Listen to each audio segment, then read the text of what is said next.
এই যে মেয়ে, একটু দেখে চলতে পারেন না? এটা কি মাছের বাজার পেয়েছেন নাকি? আপনি কি অন্ধ নাকি? এত বড় করিডোরেও ধাক্কা মারলেন নাকি ইচ্ছে করে ধাক্কা মেরেছেন? আমার দোষ নাকি? আপনারাই তো দল বেঁধে গল্প করছেন আর এমনভাবে হাঁটছেন যেন এই করিডোরটা আপনাদের ব্যক্তিগত সম্পত্তি। ধাক্কা তো লাগবেই। আপনি জানেন আমি কে? এই ভার্সিটিতে সবাই আমাকে চেনে। বাহ, আপনার পরিচিতি আপনার কাছেই রাখুন। রাস্তায় বেরোলে সাধারণ মানুষ চেনাটাই যথেষ্ট। আর জানার কোনো আগ্রহ নেই। শুধু এটাই বলবো, একটু সাবধানে হাঁটুন, নিজের খেয়াল রাখতে শিখুন। তার হাত শক্ত হয়ে এলো। তখন নিধির বান্ধবী রিয়া বলে, নিধি, বাদ দে তো, ভুলটা কিন্তু আমাদেরই ছিল। না, ওকে আমি ছাড়বো না। এত বড় সাহস! আমাকে চেনে না? দেখিয়ে দেব নিধি চৌধুরী কি জিনিস। আরে তোরা যাই বলিস, ছেলেটা কিন্তু অনেক হ্যান্ডসাম। এই সাদিয়া, তুই চুপ করবি? ছেলেটাকে আগে কখনো ভার্সিটিতে দেখিনি, মনে হয় নতুন ভর্তি হয়েছে। ঠিক বলেছিস, না হলে নিধির সাথে এইভাবে কথা বলার সাহস পেত না। আরে ছেলেটা তো আর ভুল কিছু বলে নাই, আমরাই তো অন্য দিকে তাকিয়ে হাঁটছিলাম। আর একটা কথাও নয়, আমি এই ছেলেটার ব্যাপারে আর কোনো কথা শুনতে চাই না। এখন ক্লাসে চল। আচ্ছা চল। নিধি ক্লাসে গিয়েও শান্ত হতে পারছিল না। সেই ছেলেটার অথত্যপূর্ণ কথাগুলো তার মাথায় ঘুরপাক খাচ্ছিল। ক্লাসের লেকচারেও তার মন বসছিল না। বারবার শাওনের মুখটা তার চোখের সামনে ভেসে উঠছিল। একটা চাপা রাগ আর অপমান বোধ কুড়ে কুড়ে খাচ্ছিল তাকে। নিধি সাধারণত ক্লাসে খুবই মনোযোগী ছাত্রী হিসেবে পরিচিত। শিক্ষকরাও তাকে পছন্দ করতেন, কিন্তু আজ তার অন্য মনস্কতা শিক্ষকের চোখ এড়ালো না। নিধি, তোমার কি শরীর খারাপ লাগছে? না স্যার, তেমন কিছু না, একটু অন্যমনস্ক ছিলাম। মনোযোগ দাও, এই পিকচারটা কিন্তু গুরুত্বপূর্ণ। ক্লাস শেষ হওয়ার পর রিয়া আর সাদিয়া নিধির কাছে এলো। কিরে, ক্লাসেও তোর মন নেই? কি হয়েছে বলতো? আর বলিস না, এই ছেলেটার কথা মনে হলেই আমার রক্ত গরম হয়ে যাচ্ছে। এত স্পর্ধা! ধুর, বাদ দে তো। হয়তো ছেলেটা সত্যিই খেয়াল করেনি, আর তুইও একটু বেশি রিয়াক্ট করেছিস। বেশি রিয়্যাক্ট করেছি? আমার সাথে এইভাবে কথা বলার সাহস পায় কি করে? তোরা দেখে নিস, আমি এর একটা বিহিত করবই। তুই কি করতে চাস? আবার গিয়ে ঝগড়া করবি নাকি? প্লিজ নিধি, ঝামেলা বাড়াস না।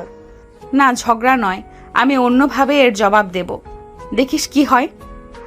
সেদিন নিধি আর কোনো কথা বাড়ালো না, তবে তার চোখে মুখে একটা প্রতিশোধের আগুন জ্বলছিল। সে মনে মনে শাওনকে উচিত শিক্ষা দেওয়ার পরিকল্পনা করতে শুরু করলো। ভার্সিটিতে তার যথেষ্ট প্রভাব ছিল। সিনিয়র জুনিয়র অনেকেই তাকে সমীহ করে চলত।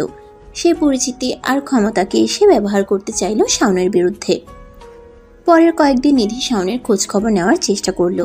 রিয়া আর সাদিয়ার কাছে জানতে চাইলো তারা ছেলেটিকে দেখেছে কিনা, কিন্তু কেউই শাওনের কোনো নতুন খবর দিতে পারলো না। নিধি বুঝতে পারছিল ছেলেটি সম্ভবত নতুন ভর্তি হয়েছে এবং এখনো তেমনভাবে কারো নজরে আসেনি। একদিন নিধি লাইব্রেরিতে বসে অ্যাসাইনমেন্টের কাজ করছিল। হঠাৎ তার চোখ পড়ল একটি পরিচিত মুখের দিকে। লম্বা, হালকা পাতলা গড়ন, তীক্ষ্ণ বুদ্ধিদীপ্ত চোখ, সেটা শাওন। নিধির হৃদস্পন্দন দ্রুত হয়ে গেল। এই তো সেই ছেলে, তার সামনেই বসে অন্য একটি বই পড়ছে। নিধি সুযোগের অপেক্ষায় ছিল। সে ধীরে ধীরে শাওনের টেবিলের কাছে গেল। শাওন তার পড়াশোনায় এতটাই মগ্ন ছিল যে নিধির উপস্থিতি টের পেল না। নিধি কিছুক্ষণ তাকিয়ে রইল তার দিকে। একটা অদ্ভুত অনুভূতি কাজ করছিল তার ভেতরে, রাগ, কৌতূহল আর সেই সাথে অন্য কিছু, যা সে ঠিক বুঝে উঠতে পারছিল না। হঠাৎ নিধি ইচ্ছে করেই একটি বই শাওনের টেবিলের উপর ফেলে দিল। ধরাম করে শব্দ হওয়ায় শাওনের মনোযোগ ভাঙল। সে বিরক্ত হয়ে তাকালো। এটা কি? একটু সাবধানে কিছু ধরতে পারেন না? ও সরি, আসলে আমার একটু ভুল হয়ে গেছে। তবে আপনিও তো সেদিন আমার সাথে ইচ্ছে করে ধাক্কা দিয়েছিলেন, তাই না? শাওন কিছুক্ষণ নিধির দিকে তাকিয়ে রইল। তারপর যেন চিনতে পারলো। তার চোখে সামান্য বিরক্তি দেখা গেল। ও, আপনি সেই করিডরের মেয়েটি?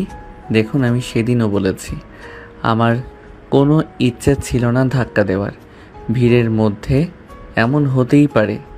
ভিড়? করিডোরটা তো প্রায় ফাঁকা ছিল, আর আপনার কথা বলার ধরনটাও খুব একটা ভদ্র ছিল না। দেখুন, আমি তর্কে যেতে চাই না, আমার কাজ আছে। এই বলে শাওন আবার তার বইয়ের দিকে মনোযোগ দিল। নিধি অবাক হয়ে গেল। এই ছেলেটা এত সহজে তাকে এড়িয়ে যাচ্ছে, তার পরিস্থিতির এতটুকুও ভয় নেই। নিধির জেদ আরও বেড়ে গেল, সে শাওনকে এত সহজে ছাড়বে না। নিধি একটি চেয়ার টেনে শাওনের টেবিলের সামনে বসলো। আপনার নামটা জানতে পারি? কেন? জানার কি দরকার? এমনি ভার্সিটিতে নতুন মুখ দেখলে একটু কৌতূহল তো জাগেই। আমার নাম শাওন। এবার আপনি যেতে পারেন, আমার পড়াশোনার ক্ষতি হচ্ছে। শাওন সুন্দর নাম। আপনি কোন বিভাগে পড়েন? সেটা জেনে আপনার কি হবে? আরে বাবা, এত রাগ কেন? আমি তো শুধু কথা বলতে চাইছি। ভার্সিটিতে একা একা লাগে, আমার সাথে বন্ধুত্ব করতে পারেন। আমার অনেক বন্ধু আছে। আপনার সাথে বন্ধুত্ব? যেই মেয়ে করিডোরে সামান্য ধাক্কা লাগাতেই এত রাগ দেখাতে পারে, তার সাথে বন্ধুত্ব করার কোনো আগ্রহ আমার নেই। মানুষ পরিস্থিতির শিকার হয়। সেদিন আমারও খারাপ লাগছিল, তবে আপনি যেভাবে কথা বলছিলেন সেটা মোটেও উচিত হয়নি। যাই হোক, পুরনো কথা বাদ দিন।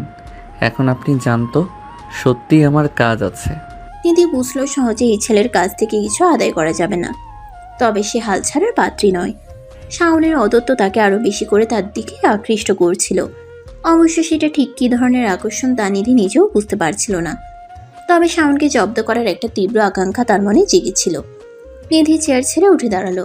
যাওয়ার আগে শাওনের দিকে তাকিয়ে রহস্যময়ী হাসি হেসে বলল, ঠিক আছে শাওন, আজ না হয় গেলাম, তবে খুব শীঘ্রই আবার দেখা হবে।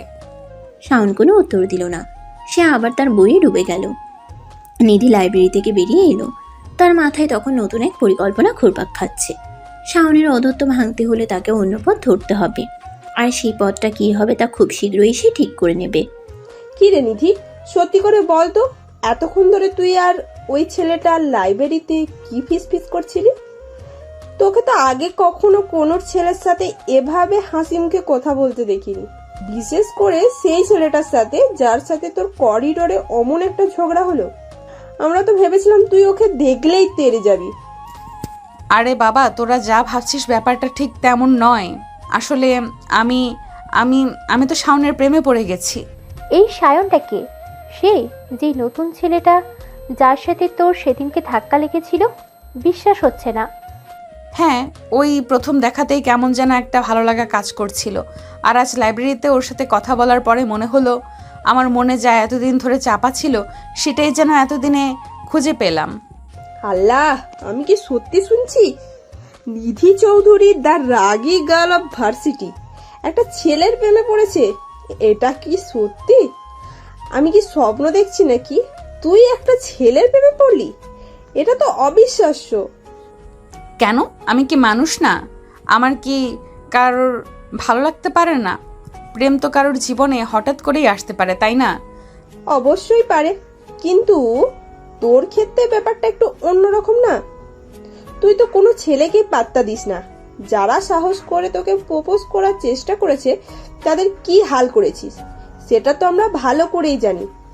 প্রেম করা তো দূরের কথা, তুই তো তাদের ধারে কাছেও ঘেঁষতে দিস না। মনে আছে সেই আকাশ? বেচারা তোকে 1 সপ্তাহ হসপিটালে ছিল। আরে, আমার তো একদমই বিশ্বাসই হচ্ছে না নিধি প্রেম করছে। ওয়াও, যাক, অবশেষে আমাদের নিধির জীবনের বসন্তের ছোঁয়া লেগেছে। এটা সত্যিই খুব ভালো খবর। আচ্ছা, ছেলেটা কোন ইয়ারে পড়ে রে? তুই কি জিজ্ঞেস করেছিলি? ওর নামটা যেন কি বললি তুই? সায়ন। দেখতে তো বেশ হ্যান্ডসাম ছিল, মানছি, কিন্তু ওর সম্পর্কে আর কিছু জানিস? না, আসলে আমি জিজ্ঞেস করেছিলাম, কিন্তু ও তেমন কিছু বলতে চায়নি। কেমন যেন একটু চাপা স্বভাবের মনে হলো, তবে ওর চোখগুলো খুব গভীর আর বুদ্ধিদীপ্ত। আরে, কোনো সমস্যা নেই, আমাদের টিম তো আছে। আমরা সবাই মিলে আমাদের ভবিষ্যৎ দুলাভাইয়ের যাবতীয় তথ্য খুঁজে বের করব। ওর ডিপার্টমেন্ট কি, কোথায় থাকে, বন্ধু বান্ধব কার, সব খবর আমরা বের করে ফেলবো। কি বলো রিয়া? এই তোরা থামতো, আমি এখনো ওর সম্পর্কে কিছুই জানি না, আর তোরা এখনই দুলাভাই বলা শুরু করে দিয়েছিস। একটু তো সময় দে। আরে, এখন না হলেও ভবিষ্যতে তো আমাদের দুলাভাই হবে, তাই না? তাই আমরা আগে থেকে একটু প্র্যাকটিস করে রাখি। যখন সব পাকা হয়ে যাবে তখন আর নতুন করে শিখতে হবে না তো। এই কথা শুনে রিয়া আর নিধি দুজনেই হেসে উঠল। নিধির মুখে হালকা লজ্জার আভা থাকলেও তার চোখে এক নতুন স্বপ্ন আর ভালো লাগার ঝিলিক দেখা যাচ্ছিল। তার আগে আর কঠিন মনের কোথাও যেন ভালোবাসার এক নতুন চারাগাছ অঙ্কুরিত হতে শুরু করেছে। এভাবেই দিনটি শেষ হয়ে যায়। পরের দিন নিধি এবং তার বান্ধবীরা ভার্সিটিতে এসেই শাওনের ব্যাপারে সব তথ্য বের করার জন্য আলোচনা শুরু করে। আজ যে করেই হোক আমাদের দুলাভাই সব খবর বের করতেই হবে। নিধি, তুই একদম চিন্তা করিস না। হ্যাঁ রে নিধি, আমরা আছি তো, দেখবি ঠিক খুঁজে বের করব ছেলেটা কোন ডিপার্টমেন্টে কোন ক্লাসে পড়ে। কিন্তু যদি খুঁজে না পাই? কাল লাইব্রেরিতে কথা বলার পর থেকে আমার মনটা কেমন অস্থির লাগছে।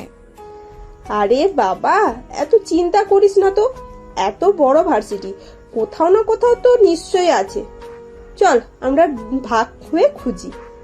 এরপর নিধি ও তার বান্ধবীরা কিছুক্ষণ বিভিন্ন ক্লাসে শাওনকে খুঁজে বেড়ায়, কিন্তু তারা কোথাও শাওনকে খুঁজে পায় না। হতাশ হয়ে তারা তাদের ক্লাসে চলে যায়। ক্লাসের ফাঁকে তাদের মধ্যে কিছুক্ষণ কথা হয়। ধুর, ছেলেটা যেন কোথায় গায়েব হয়ে গেল। এত খোঁজাখুঁজি করলাম অথচ কোথাও দেখলাম না। আমরাও কেমন যেন লাগছে, নতুন ছেলে তো হয়তো এখনো সবার সাথে তেমন মিশে উঠতে পারেনি। আমার মনে হয় না আর খুঁজে পাবো ওকে। ক্লাস শেষ হওয়ার পর তারা ক্যান্টিনে যায়। ক্যান্টিনে ঢুকতে যাবে এমন সময় নিধির বান্ধবী সাদিয়া বলে ওঠে, এই দেখ দেখ বান্ধবী, দুলাভাইকে পেয়ে গেছি। কোথায় কোথায়, সত্যি বলছিস? সাদিয়া ক্যান্টিনের এক কোণে বসা শাওনকে দেখায় সে নাস্তা করছে। সাদিয়া ক্যান্টিনের এক কোণে বসা শাওনকে দেখায় যে নাস্তা করছে। তখন তারা তিন বান্ধবী শাওনের কাছে গিয়ে তার টেবিলের চেয়ার টেনে বসে। আরে, আপনারা এখানে কি করছেন? আরে সায়ন, তুমি এখানে? আমরা তো তোমাকেই খুঁজছিলাম। হ্যাঁ, ভাবলাম ক্যান্টিনে হয়তো দেখা হয়ে যেতে পারে। কি খাচ্ছ তুমি? নিধি নীরবে শাওনের দিকে তাকিয়ে থাকে। নিধি কোনো কথা বলছে না, শুধু কথা শুনছে। তুমি সেদিন লাইব্রেরিতে নিধির সাথে একটু রুক্ষভাবে কথা বলেছিলে, তাই না?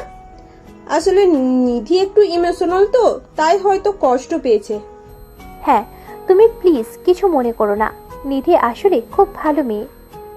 দেখুন, আমার মনে হয় আপনাদের ভুল হচ্ছে। সামান্য একটা ধাক্কা লাগা নিয়ে এত কথা বলার তো কিছু নেই। আর আপনারা আমাকে কেন এত মনোযোগ দিচ্ছেন সেটাও বুঝতে পারছি না। আরে বাবা, এত ফর্মালিটি কেন? আমরা তো এখন থেকে না, মানে আমরা আপনার বন্ধু হতে চাই। হ্যাঁ ঠিক বলেছিস, আমরা সবাই বন্ধু হব, তাই না সায়ন? শাওনের সাথে কথোপকথনের মাঝখানে নিধির বান্ধবী তাকে দুলাভাই বলে ডাকে। দুলাভাই, আপনি কিছু খাচ্ছেন না কেন? আমাদের সাথে নিন না কিছু। হ্যাঁ দুলাভাই, বলুন না আপনার কি পছন্দ, আমরা এনে দিচ্ছি। দুলাভাই? আপনারা আমাকে বারবার দুলাভাই বলছেন কেন? এর মানে কি? রিয়া ও সাদিয়া একে অপরের দিকে তাকিয়ে মুচকি হাসে এবং কথাটা এড়িয়ে যায়। ও কিছু না, এমনিই বলছিলাম। পুরো কথোপকথনে নিধি শুধু শাওনের দিকে মুগ্ধ হয়ে তাকিয়ে থাকে। সে যেন কথা বলার ভাষাই হারিয়ে ফেলেছে। শাওনের ব্যক্তিত্ব আর তার স্পষ্ট কথা বলার ভঙ্গি নিধিকে গভীরভাবে আকৃষ্ট করে। আমার কাজ আছে, আমি এখন যাচ্ছি। এই যে শুনুন, কোনো তথ্যই তো আমাদেরকে বললেন না, শুধু এটা তো বলে যান যে আপনি কোন ইয়ারে আর কোন সেকশনে পড়েন। আমি অনার্স সেকেন্ড ইয়ারে ইংলিশ সেকশনে পড়ি। এটা বলেই শাওন সেখান থেকে চলে যায়। শাওন সেখান থেকে চলে যাওয়ার পরেই নিধি হতাশ স্বরে বলে ওঠে, হায় রে বান্ধবী, প্রেম করার আগেই যেন ছ্যাঁকা খেলাম। কেন, কি হয়েছে আবার? অমন মুখ শুকনো করে বলছিস কেন? তুই তো শুনলি শাওন কি বলল। ও অনার্স দ্বিতীয় বর্ষে পড়ে, মানে ও আমার থেকে আরো 1 বছরের ছোট। নিধির বান্ধবীরা তখন তাকে বোঝানোর চেষ্টা করে। রিয়া বলে, ছোট হয়েছে তো কি হয়েছে, ভালোবাসতে তো আর বয়স দিয়ে হয় না, তাই না? মনের মিলটাই তো আসল। কিন্তু সমাজ আর পরিবার যদি পরে আমাদেরকে মেনে না নেয়, সেটা তো আরো কষ্টের হবে। শোন নিধি, সমাজ আর পরিবারের কথা ভেবে নিজের ভালোবাসাকে বিসর্জন দেওয়ার কোনো মানেই হয় না। যদি সত্যি ভালোবাসিস তাহলে সব বাধা পেরোনোর সাহস রাখি। হ্যাঁ নিধি, রিয়া একদম ঠিক কথা বলছে। তোর উচিত তোর ভালোবাসার পথে এগিয়ে যাওয়া। বয়সটা কোনো ব্যাপার না। বান্ধবীদের কথা নিধিকে আরো সাহস যোগায়। সে মনে মনে আরো শক্ত হয়। হ্যাঁ, তোরা ঠিক বলেছিস। আমি যেহেতু শাওনকে পছন্দ করেছি, আমি ওকে নিজের করেই ছাড়বো। আমি পরিবার এবং সমাজ কারোর কথা ভেবে আমার ভালোবাসাকে দূরে ঠেলে দিতে পারবো না। তখন নিধির বান্ধবীরা তার কথাই সম্মতি জানায় এবং তাকে সমর্থন করে। নিধি এবং তার বান্ধবীরা ভার্সিটির ক্যান্টিনের সামনে দিয়ে হেঁটে যাচ্ছিল। তখন রিয়ার চোখ পড়ে ক্যান্টিনের ভেতরে বসা শাওনের দিকে। ওই দেখ, ওইটাই সায়ন না? নিধির সাথে সাথেই ক্যান্টিনের ভিতরে তাকায়। হ্যাঁ, সত্যিই তো শাওন। নিধি, তোর এখন উচিত সায়নের সাথে গিয়ে কথা বলা। এইটাই সেরা সময়। দেখ, ওখানে তেমন কেউ নেই। সায়ন একা বসে নাস্তা করছে। তুই এখন যা, গিয়ে ওকে মানানোর চেষ্টা কর। আমরা বাহিরে আছি, তোর জন্য অপেক্ষা করব। যা তো। নিধি তার বান্ধবীদের কথাই সম্মতি জানায় এবং ধীরে ধীরে ক্যান্টিনের ভিতরের দিকে এগিয়ে যায়। তার হৃদয় স্পন্দন ক্রমশ বাড়তে থাকে। এই প্রথম সে কোনো ছেলের সাথে এইভাবে কথা বলতে যাচ্ছে, তাও আবার সেই ছেলেকে যার অধত্বে সে প্রথমে বিরক্ত হয়েছিল, আর এখন যার প্রতি তার হৃদয়ে এক নতুন অনুভূতির জন্ম হয়েছে। নিধি তখন শাওনের টেবিলের কাছে গিয়ে অনুমতি চায়। এখানে বসতে পারি? শাওন নিধির দিকে তাকিয়ে মুহূর্তের জন্য থামে, তবে কোনো উত্তর না দিয়ে চোখ নামিয়ে আবার তার নাস্তায় মনোযোগ দেয়। নিধি দ্বিধা কাটিয়ে নিজেই একটি চেয়ার টেনে শাওনের পাশে বসে পড়ে। তুমি এত গম্ভীর হয়ে থাকো কেন সব সময়? একটু হাসতে পারো না? হাসি তো মানুষের মুখকে আরো সুন্দর করে তোলে। আমার হাসিতে আপনার কি? আর আমার মুখ সুন্দর না অসুন্দর সেটা তো আমার ব্যক্তিগত ব্যাপার। দেখো, সেদিন করিডোরে যা কিছু হয়েছে তার জন্য আমি দুঃখিত। আসলে আমারও একটু তাড়াহুড়ো ছিল। ভুল তো মানুষেরই হয়, তাই না? তুমি কি আমার বন্ধু হবে? অন্ততপক্ষে একজন সাধারণ পরিচিত তো হতে পারি। বন্ধু? আপনার সাথে বন্ধুত্ব করার তো কোনো কারণই দেখছি না। আমাদের মধ্যে তো কোনো মিল নেই। আপনি আপনি অন্যরকম। অন্যরকম মানে? খারাপ কিছু বলছো? খারাপ বা ভালো সেটা বিচারের ভার আমার নয়। তবে হ্যাঁ, আপনি আত্মবিশ্বাসী এবং কিছুটা কর্তৃত্বপূর্ণ বলে মনে হয়। আমার শান্ত স্বভাবের সাথে আপনার ব্যক্তিত্ব মেলে না। তাই বলে বন্ধুত্ব হবে না? বন্ধুত্ব তো আলাদা মানুষদের মধ্যেই বেশি জমে। একে অপরের কাছ থেকে নতুন কিছু শেখা যায়। তুমি কি একটু সুযোগও দেবে না? সুযোগ? কিসের সুযোগ? আমি তো কারোর কাছে কোনো ভুল করিনি যে আমাকে সুযোগ দিতে হবে। আর আমি একা থাকতে পছন্দ করি। একা থাকতে পছন্দ করো বুঝি? কিন্তু একা থাকাটা তো মাঝে মাঝে একঘেয়ে লাগে। বন্ধু থাকলে কথা বলা যায়, মনের ভাবনা শেয়ার করা যায়। তুমি কি কখনো অনুভব করো না যে কারোর সাথে একটু কথা বলা দরকার? অনুভব করি, তবে সবার সাথে সব কিছু বলা যায় না। আর আমি যাদের সাথে মিশি তারা আমার জগৎটা বোঝে। না, আমি বুঝি না। তুমি না জেনে কিভাবে বলছো? হয়তো আমি তোমার ভাবনার থেকেও বেশি বুঝতে পারবো। একটু বিশ্বাস করে দেখো না। বিশ্বাস? এত সহজে কাউকে বিশ্বাস করা যায় না, বিশেষ করে আপনার মতো হঠাৎ করে আসা মানুষদের।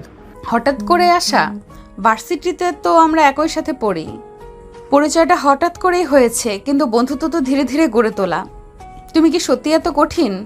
কঠিন নই, তবে আমি আমার নিজের মতো থাকতে ভালোবাসি। কারো অযাচিত মনোযোগ আমার পছন্দ নয়। আমি কি তোমার কাছে অযাচিত মনে হচ্ছি? আমার তো মনে হচ্ছে আমরা ভালো বন্ধু হতে পারি। আমার মনে হয় না। শাওন আর কোনো কথা না বাড়িয়ে উঠে দাঁড়ায় এবং তার নাস্তা ট্রে নিয়ে চলে যায়। নিধি হতাশ হয়ে সেই চেয়ারে বসে থাকে। ঠিক তখনই নিধির বান্ধবীরা তার কাছে এগিয়ে আসে। নিধির বান্ধবী রিয়া তার কাঁধে হাত রাখে। হ্যাঁ, তোরা কখন এলি? হ্যাঁ, দেখলাম তো। তুই পারলি না, তাই না? আমি কষ্ট পাবো কেন? আমরা তোর মনের কথা বুঝি নিধি। তুই আমাদের থেকে কিছু লুকানোর চেষ্টা করিস না। ও কি কখনো আমার হবে না? আরে পাগলি, এত সহজে হাল ছেড়ে দিবি? আমরা তো আছি তোর সাথে, দেখবি সব ঠিক হয়ে যাবে। একদম ঠিক বলেছিস রিয়া। নিধি, তুই এত সহজে ভেঙে পড়লে চলবে না। আমরা তোকে সাহায্য করব। আমরা সবাই মিলে সায়নের মন জয় করব। তোরা সত্যি আমার বেস্ট ফ্রেন্ড। তোদের ছাড়া আমি কি করতাম জানি না। এখন চল, মন খারাপ করিস না। বরং আমরা বসি, চা খাই আর ভাবি এরপর কি করা যায়। হ্যাঁ, একটা প্ল্যান তো করতেই হবে, তাই না? দুলাভাইকে এত সহজে হাতছাড়া করা যাবে না। নিধি তার বান্ধবীদের দিকে তাকিয়ে দুর্বল হাসি হাসে। তার মনে কিছুটা হলেও আশার আলো দেখতে পায়। তার বন্ধুরা যখন তার পাশে আসে তখন হয়তো সত্যিই সবকিছু সম্ভব। ক্যান্টিন থেকে হতাশ হয়ে বেরিয়ে আসে নিধি। তার মনটা দমে গিয়েছিল। শাওনের শীতল আর স্পষ্ট প্রত্যাখ্যান যেন একটা বরফের মতো তার বুকের ভেতর জমে গিয়েছিল। এত সহজে হার মানার পাত্রী সে নয়, কিন্তু শাওনের উদাসীন্য তার আত্মবিশ্বাসে সামান্য হলেও চির ধরিয়েছিল। ক্যান্টিনের বাইরে তার দুই বান্ধবী রিয়া আর সাদিয়া উদ্বিগ্ন মুখে অপেক্ষা করছিল। নিধিকে দেখেই তারা এগিয়ে আসে। কি রে, কি হাল? সায়ন কিছু বলেছে? তোকে কেমন দেখাচ্ছে? আর বলিস না, ও একটু কথা বলতে চাইছে না। ও একদম কথা বলতে চাইছে না, আমার সাথে বন্ধুত্ব করতেও রাজি নয়। মনে হয় যেন আমি কোনো ভুল করেছি। কি বলছিস? এমন তো হওয়ার কথা না। তুই এত চেষ্টা করলি, আরও কিছুই বললো না?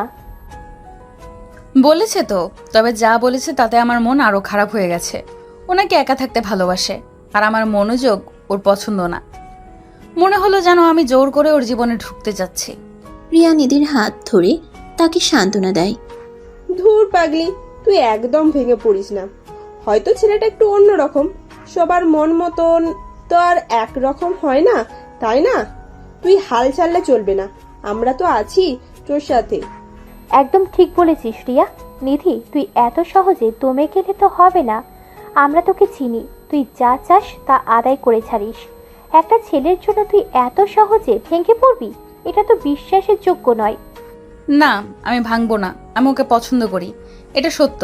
আর আমি এত সহজে হাল ছাড়ার মেয়েও না। ও যদি একা থাকতে ভালোবাসে তাহলে আমি ওর একাকিত্বের সঙ্গী হব।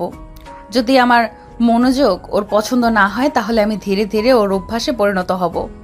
ও দেখবে নিধি চৌধুরী যা চায় তা সে পায়। এই তো আমার গুড গার্ল, এটাই তো আসল রূপ। চল এবার একটা ভালো প্ল্যান করা যাক। কিভাবে আমরা সায়নের বরফ গোলাতে পারি সেটা নিয়েই ভাবতে হবে। হ্যাঁ, এবার অন্যভাবে চেষ্টা করতে হবে। সরাসরি বন্ধুত্ব করতে চাইলে যদি ও রাজি না হয় তাহলে অন্য কোনো পথ খুঁজে বের করতে হবে। হয়তো ওর কোনো দুর্বল দিক আছে যেটা আমরা কাজে লাগাতে পারি। দুর্বল দিক? শাওনের মধ্যে তো তেমন কিছু চোখে পড়েনি। ও তো বেশ আত্মবিশ্বাসী আর নিজের জগতে থাকে। তবে হ্যাঁ, ওর চোখগুলো খুব গভীর, মনে হয় যেন অনেক কিছু লুকিয়ে রেখেছে ভেতরে। গভীর চোখ মানেই রহস্যময় মন, আর রহস্য ভেদ করতে তো আমরা ওস্তাদ। চল প্রথমে ওর সম্পর্কে আরো কিছু তথ্য জোগাড় করা যাক। কোনো ধরনের বই পড়ে, কোথায় সময় কাটায়, ওর বন্ধু বান্ধব কারা, এইসব জানতে পারলে হয়তো আমরা একটু সূত্র খুঁজে পাবো। হ্যাঁ, রিয়া ঠিক বলেছে। আমরা কাল থেকে লেগে পড়ি। নিধি, তুই একদম চিন্তা করিস না। আমরা সবাই মিলে তোকে সাহায্য করব। আর দেখিস, একদিন ওই সায়ন তোর পাশে এসে দাঁড়াবে। আমি বিশ্বাস করি তোদের কথা, আর আমিও নিজের চেষ্টা চালিয়ে যাব। আমার মনে হয় শাওনের বাইরের কঠিন আবরণের ভেতরে একটা অন্য মানুষ লুকিয়ে আছে, আর আমি সেই মানুষটাকে খুঁজে বের করবই। এরপর 3 বান্ধবী মিলে ক্যান্টিনের বাইরে অন্য একটি নিরিবিলি জায়গায় গিয়ে বসে। তারা শাওনের সম্পর্কে আরও তথ্য সংগ্রহের জন্য বিভিন্ন পরিকল্পনা করতে শুরু করে। নিধির মনে তখনও কিছুটা দ্বিধা ছিল, কিন্তু তার 2 বান্ধবীর উৎসাহ আর নিজেদের প্রতি তার আত্মবিশ্বাস তাকে নতুন করে সাহস যোগায়। আকাশের উজ্জ্বল সূর্য যেন তাদের ভবিষ্যতের পথ দেখাচ্ছে, আর তারা 3 জনে এক নতুন যুদ্ধের প্রস্তুতি নিচ্ছে। এক নীরব যুদ্ধ, যেখানে ভালোবাসার জয় অনিবার্য। নিধি জানে পথটা কঠিন হবে, কিন্তু তার পাশে 2 সেরা বন্ধু আছে, আর তার হৃদয়ে আছে এক গভীর অনুভূতি যা তাকে এগিয়ে যেতে সাহায্য করবে। শাওনের শীতলতা ভেদ করে তার হৃদয়ে উষ্ণতা পরশ পৌঁছে দেওয়ার প্রতিজ্ঞা নিয়ে নিধি নতুন উদ্যমে ঝাঁপিয়ে পড়ার জন্য প্রস্তুত হয়। পরের কয়েকদিন নিধি, রিয়া আর সাদিয়া মিলে শাওনের দুর্বলতা খুঁজে বের করার জন্য আপ্রাণ চেষ্টা চালায়। তারা গোপনে তার গতিবিধি লক্ষ্য করে, তার বন্ধুদের সাথে কথা বলার চেষ্টা করে, এমনকি লাইব্রেরিতে সে কোন ধরনের বই পড়ে তাও দেখে। কিন্তু তাদের সব চেষ্টাই ব্যর্থ হয়। শাওন যেন এক রহস্যময় ব্যক্তিত্বের অধিকারী, যার কোনো দুর্বল দিক খুঁজে পাওয়া যাচ্ছে না। সে নিজের মতো থাকে, ক্লাসে মনোযোগ দেয়, আর অবসর সময়ে হয় বই পড়ে, না হয় একা ঘুরে বেড়ায়। তার জীবন যেন কোনো দুর্বলতার ছিদ্রই নেই, যা দিয়ে নিধি তার হৃদয়ে প্রবেশ করতে পারে। একদিন ক্যান্টিনে বসে নিধি আনমনে চা খাচ্ছিল। তার চোখে মুখে হতাশার ছাপ স্পষ্ট। রিধি আর সাদিয়া তার পাশে এসে বসে। কিরে নিধি, আর কতদিন এভাবে মন খারাপ করে থাকবি?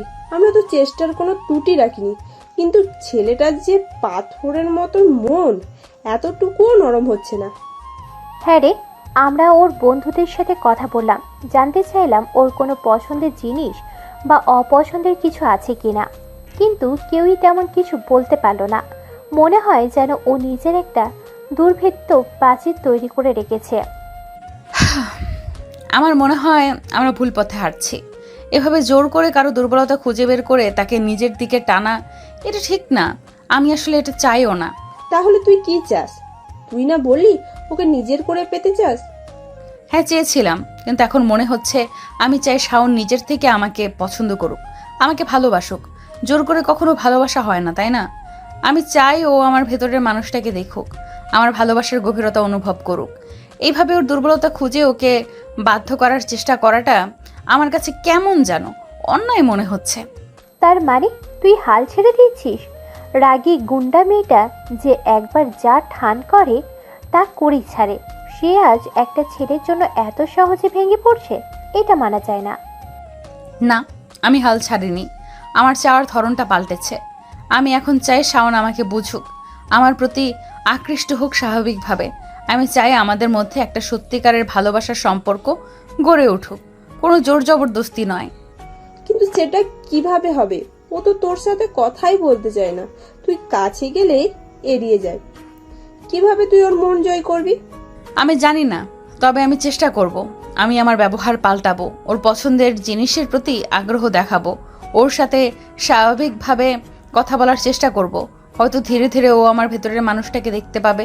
আর যদি তাতেও কাজ না হয়, তাহলে হয়তো বুঝবো আমাদের দুজনের পথ সত্যিই আলাদা। কিন্তু জোর করে আমি আর কিছু করতে চাই না। ভালোবাসাটা মন থেকে আসতে হয়, চাপিয়ে দেওয়া যায় না। তুই সত্যিই বদলে গেছিস নিধি। আগে হলে তুই হয়তো অন্য কোনো উপায় বের করতি, ওকে জব্দ করার চেষ্টা করতি, কিন্তু এখন তুই ভালোবাসার মর্যাদা দিচ্ছিস। আমার মনে হয় তোর এই পরিবর্তনটাই হয়তো সায়নের মন ছুঁয়ে যাবে। হ্যাঁ নিধি, আমরা তোর পাশে আছি। তুই যেভাবে চাইবি আমরা সেভাবেই তোকে সাহায্য করব।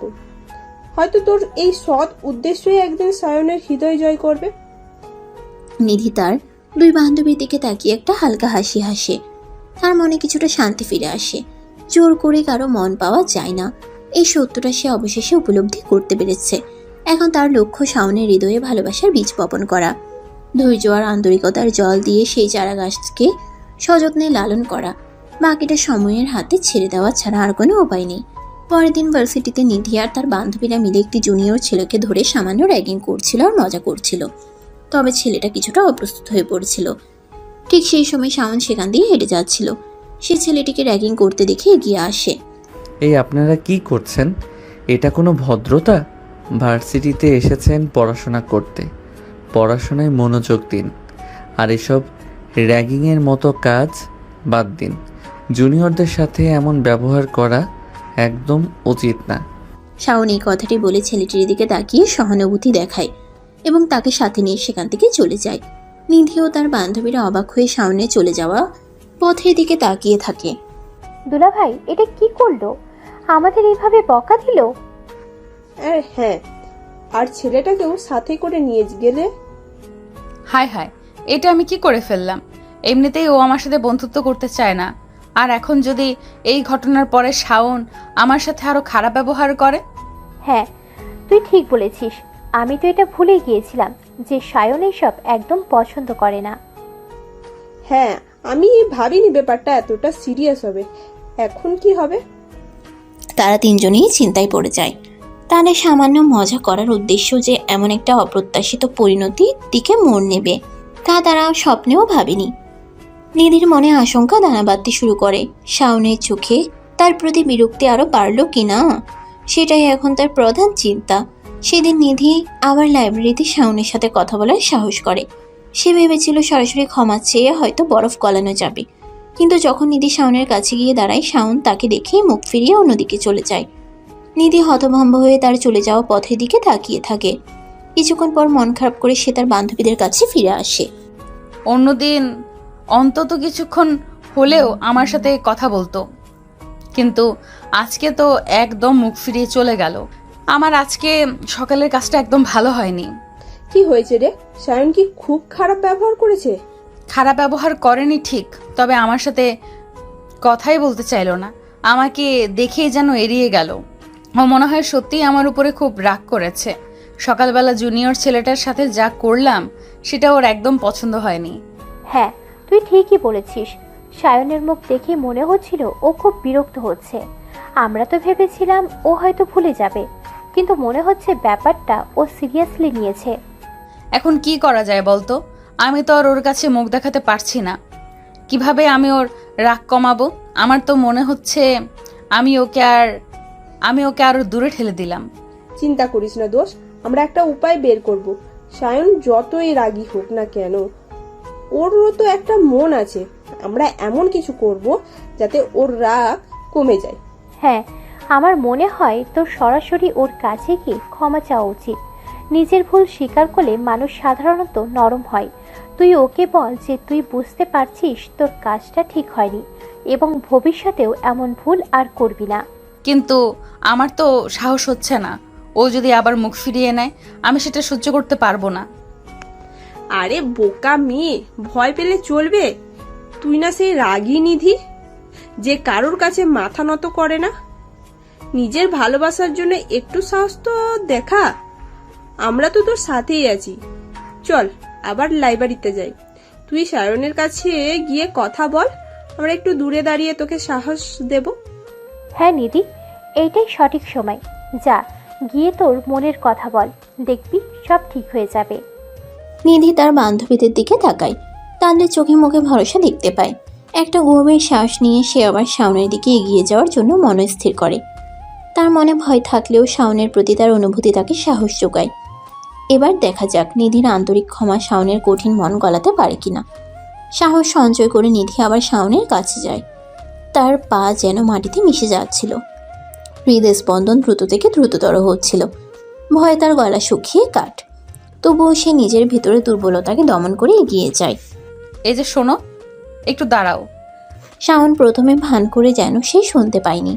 তার মনোযোগ বইয়ের পাতায় নিবদ্ধ রাখে, কিন্তু নিধির কণ্ঠস্বর চিনতে পেরে সেই কণ্ঠস্বরের ব্যাকুলতা অনুভব করে। অনিচ্ছা সত্ত্বেও ধীরে ধীরে মুখ তুলে তার দিকে তাকায়। তার চোখে সামান্য বিরক্তি মেশানো অদাসীন্য। আমি তোমার কাছে ক্ষমা চাইতে এসেছি। আমার মনে কোনো অহংকার নেই। আমি বুঝতে পারছি আমার ভুল হয়েছে। আমার কাছে ক্ষমা? কিসের জন্য? আমি তো কিছুই বুঝতে পারছি না। ঠিক কী কারণে আপনি আমার কাছে ক্ষমা চাইছেন? ওই যে আজকে সকালে ক্যান্টিনের বাইরে ছেলেটার সাথে যা করেছিলাম তার জন্য। আমার ব্যবহার ঠিক ছিল না। আমি বুঝতে পারিনি আমার সামান্য মজা করাটা তোমার খারাপ লেগেছে। আসলে আমি তেমন খারাপ কিছু করতে চাইনি। দয়া করে আমার ভুলটা ক্ষমা করে দাও। আর কখনো এমনটা হবে না, আমি কথা দিচ্ছি। আমার কাছে ক্ষমা চেয়ে কোনো লাভ নেই। আপনার অনুশোচনা যদি সত্যি হয় তাহলে ওই ছেলেটার কাছে গিয়ে চান। তাকে সকলের সামনে অপ্রস্তুত করার অধিকার আপনাদের ছিল না। র্যাগিং কোনো মজার বিষয় নয়। আপনারা সিনিয়র, আপনাদের উচিত ছিল তাদের পথ দেখানো, ভয় দেখানো নয়। এই কথাগুলো যেন একটি তীরের মতো নিধির বুকে এসে বিঁধে। শাওন আবার মুখ ফিরিয়ে নেয় এবং তার বইয়ের পাতায় গভীর মনোযোগ দেয়। নিধির মনে যেন এক ঠান্ডা স্রোত বয়ে যায়। এতটুকুও নরম হলো না সে। তার ভেতরের সব সাহস যেন মুহূর্তেই উবে গেল। হতাশায় তার পা দুটো যেন আর চলতে চায় না। চোখের পাতা ভিজে ওঠে। সে ধীরে ধীরে তার বান্ধবীদের কাছে ফিরে আসে। তার মুখ হতাশায় পরিপূর্ণ, চোখে জলের ঝাপসা দৃষ্টি। থুর, কোনো লাভই হলো না তোর কাছে ক্ষমা চেয়ে। ও আবার মুখ ফিরিয়ে চলে গেল। ও আসলেই অনেক রাগ করেছে। এখন আমি কি করব কিছুই বুঝতে পারছি না। আমার অনেক কষ্ট হচ্ছে। আগেও আমার সাথে একটু হলেও কথা বলতো, হয়তো বিরক্ত হয়ে হলেও কিছু বলতো, কিন্তু আজকে একটাও কথা বললো না। আমাকে দেখলেই শুধু মুখ ফিরিয়ে চলে যাচ্ছে। মনে হচ্ছে আমি যেন ওর চোখে বিষ হয়ে গেছি। নিধির চোখ তখন পানিতে ভিজে যায়। তার এতদিনের চেষ্টা, এত আশা যেন ব্যর্থ হতে চলেছে। তার বান্ধবীরা দ্রুত এগিয়ে এসে তাকে সান্ত্বনা দেয়। রিয়া তার মাথায় হাত বুলিয়ে দেয়, আর সাদিয়া তার হাত ধরে সাহস জোগানোর চেষ্টা করে। রিয়া নিধির মাথায় হাত বুলিয়ে দেয়। শান্ত হ নিধি, কাঁদিস না, আমরা তো আছি তোর সাথে। হয়তো সায়নও একটু সময় লাগবে, তুই ভেঙে পড়িস না, আমরা আবার চেষ্টা করব। হ্যাঁ রে নিধি, তুই এত সহজে হতাশ হোস না। আমরা তোকে চিনি, তুই যা চাস তা সহজে ছেড়ে দিস না। আমরা আবার চেষ্টা করব, অন্য কোনো উপায় বের করব। দেখবি সব ঠিক হয়ে যাবে। সায়নের মন নরম হবেই। কিন্তু আমার মনে হচ্ছে না আর কিছু হবে। আমি ওকে অনেক কষ্ট দিয়েছি, আমার জন্যই ও আজ এত বিরক্ত। তুই কষ্ট দিসনি নিধি, তুই একটা ভুল করেছিস। আর মানুষ ভুল করে। সায়নেরও একটু সময় দে, দেখবি ও ঠিক বুঝবে। তোর আন্তরিকতা ও নিশ্চয়ই অনুভব করবে। একদম ঠিক। চল এখন এখান থেকে চল, তুই একটু বিশ্রাম নে, মন খারাপ করিস না। আমরা কালকে আবার নতুন করে ভাববো, একটা নতুন পরিকল্পনা করব। আমরা হাল ছাড়বো না। নিধি তার বান্ধবীদের কাঁধে ভর দিয়ে ক্যান্টিনের বাইরে চলে যায়। তার চোখে মুখে গভীর হতাশা আর চাপা কষ্ট। শাওনের কঠিন হৃদয় কি সত্যি কখনো গলবে? এই প্রশ্নটাই এখন তার মনকে কুড়ে কুড়ে খাচ্ছে। পরের কয়েকদিন নিধি শাওনকে মানানোর জন্য আপ্রাণ চেষ্টা চালায়। সে সুযোগ পেলেই শাওনের সামনে গিয়ে দাঁড়ায়, নরম স্বরে কথা বলার চেষ্টা করে।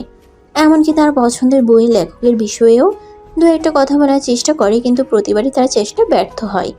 শাওন হয় তাকে সম্পূর্ণ উপেক্ষা করে নিজের কাজে মনোযোগ দেয়, নয়তো দু একটি শুকনো কথা বলে সেখান থেকে সরে যায়। তার চোখে সেই একই শীতল উদাসীন্য খেলা করে, যা নিধির মনে ক্রমশ হতাশার জন্ম দিতে থাকে। একদিন নিধি লাইব্রেরির এক কোণে বসে আনমনে একটা বইয়ের পাতা উল্টাচ্ছিল। তার মন আসলে বইয়ের পাতায় ছিল না, বরং চিন্তায় মগ্ন ছিল। কিভাবে শাওনের বরফ গলাবে সেটাই তার মাথায় ঘুরপাক খাচ্ছিল। হঠাৎ তার পাশে কারো উপস্থিতি অনুভব করে সে মুখ তুলে তাকায়। শাওন তার টেবিলের অন্য চেয়ারে বসে একটা বই খুলেছে। নিধির হৃদয় স্পন্দন মুহূর্তের জন্য থমকে যায়। এই সুযোগ। শাওন, শাওন প্রথমে ভান করে যেন শোনেনি, কিন্তু নিধির কণ্ঠস্বর চিনতে পেরে অনিচ্ছা সত্ত্বেও তার দিকে তাকায়। আমি আসলে তোমার সাথে কিছু কথা বলতে চাইছিলাম, যদি তোমার আপত্তি না থাকে। আমার এখন কথা বলার সময় নেই। কিন্তু এটা খুব জরুরি ছিল। আমার কাছে আপনার কোনো কথাই জরুরি হতে পারে না। এই স্পষ্ট প্রত্যাখ্যান নিধির বুকে ছুরির মতো লাগে। তার চোখের কোণে জল চিকচিক করে ওঠে। সে আর কথা বাড়ানোর সাহস পায় না। নীরবে সেখান থেকে উঠে নিজের বান্ধবীদের কাছে চলে যায়। তার মন বেদনায় ভরা। অন্য একদিন নিধি ক্যান্টিনে শাওনের জন্য অপেক্ষা করছিল। সে ভেবেছিল হয়তো খাওয়ার সময় শাওন কিছুটা হলেও নরম হবে। শাওন যখন ট্রে হাতে একটি টেবিলের দিকে যাচ্ছিল, নিধি দ্রুত তার কাছে এগিয়ে যায়। শাওন, একটু দাঁড়াও। কি ব্যাপার বলুন তো, আবারও কি বলতে চান? আমি শুধু জানতে চাইছিলাম তুমি কেমন আছো। আমি ভালো আছি। আপনার আর কিছু জানার নেই তো? নিধি কিছু বলার আগেই শাওন তার টেবিলে গিয়ে বসে এবং খাওয়া শুরু করে। নিধি অপমানে লাল হয়ে সেখান থেকে সরে আসে। তার মনে হয় শাওন যেন তাকে রীতিমতো ঘৃণা করে। প্রতিটি ব্যর্থ চেষ্টায় নিধির মনোবল ভেঙে যেতে থাকে। তার মনে প্রশ্ন জাগে, কেন শাওন তার প্রতি এত নির্দয়? কেন সে একটু সুযোগ দিচ্ছে না নিজেকে প্রমাণ করার?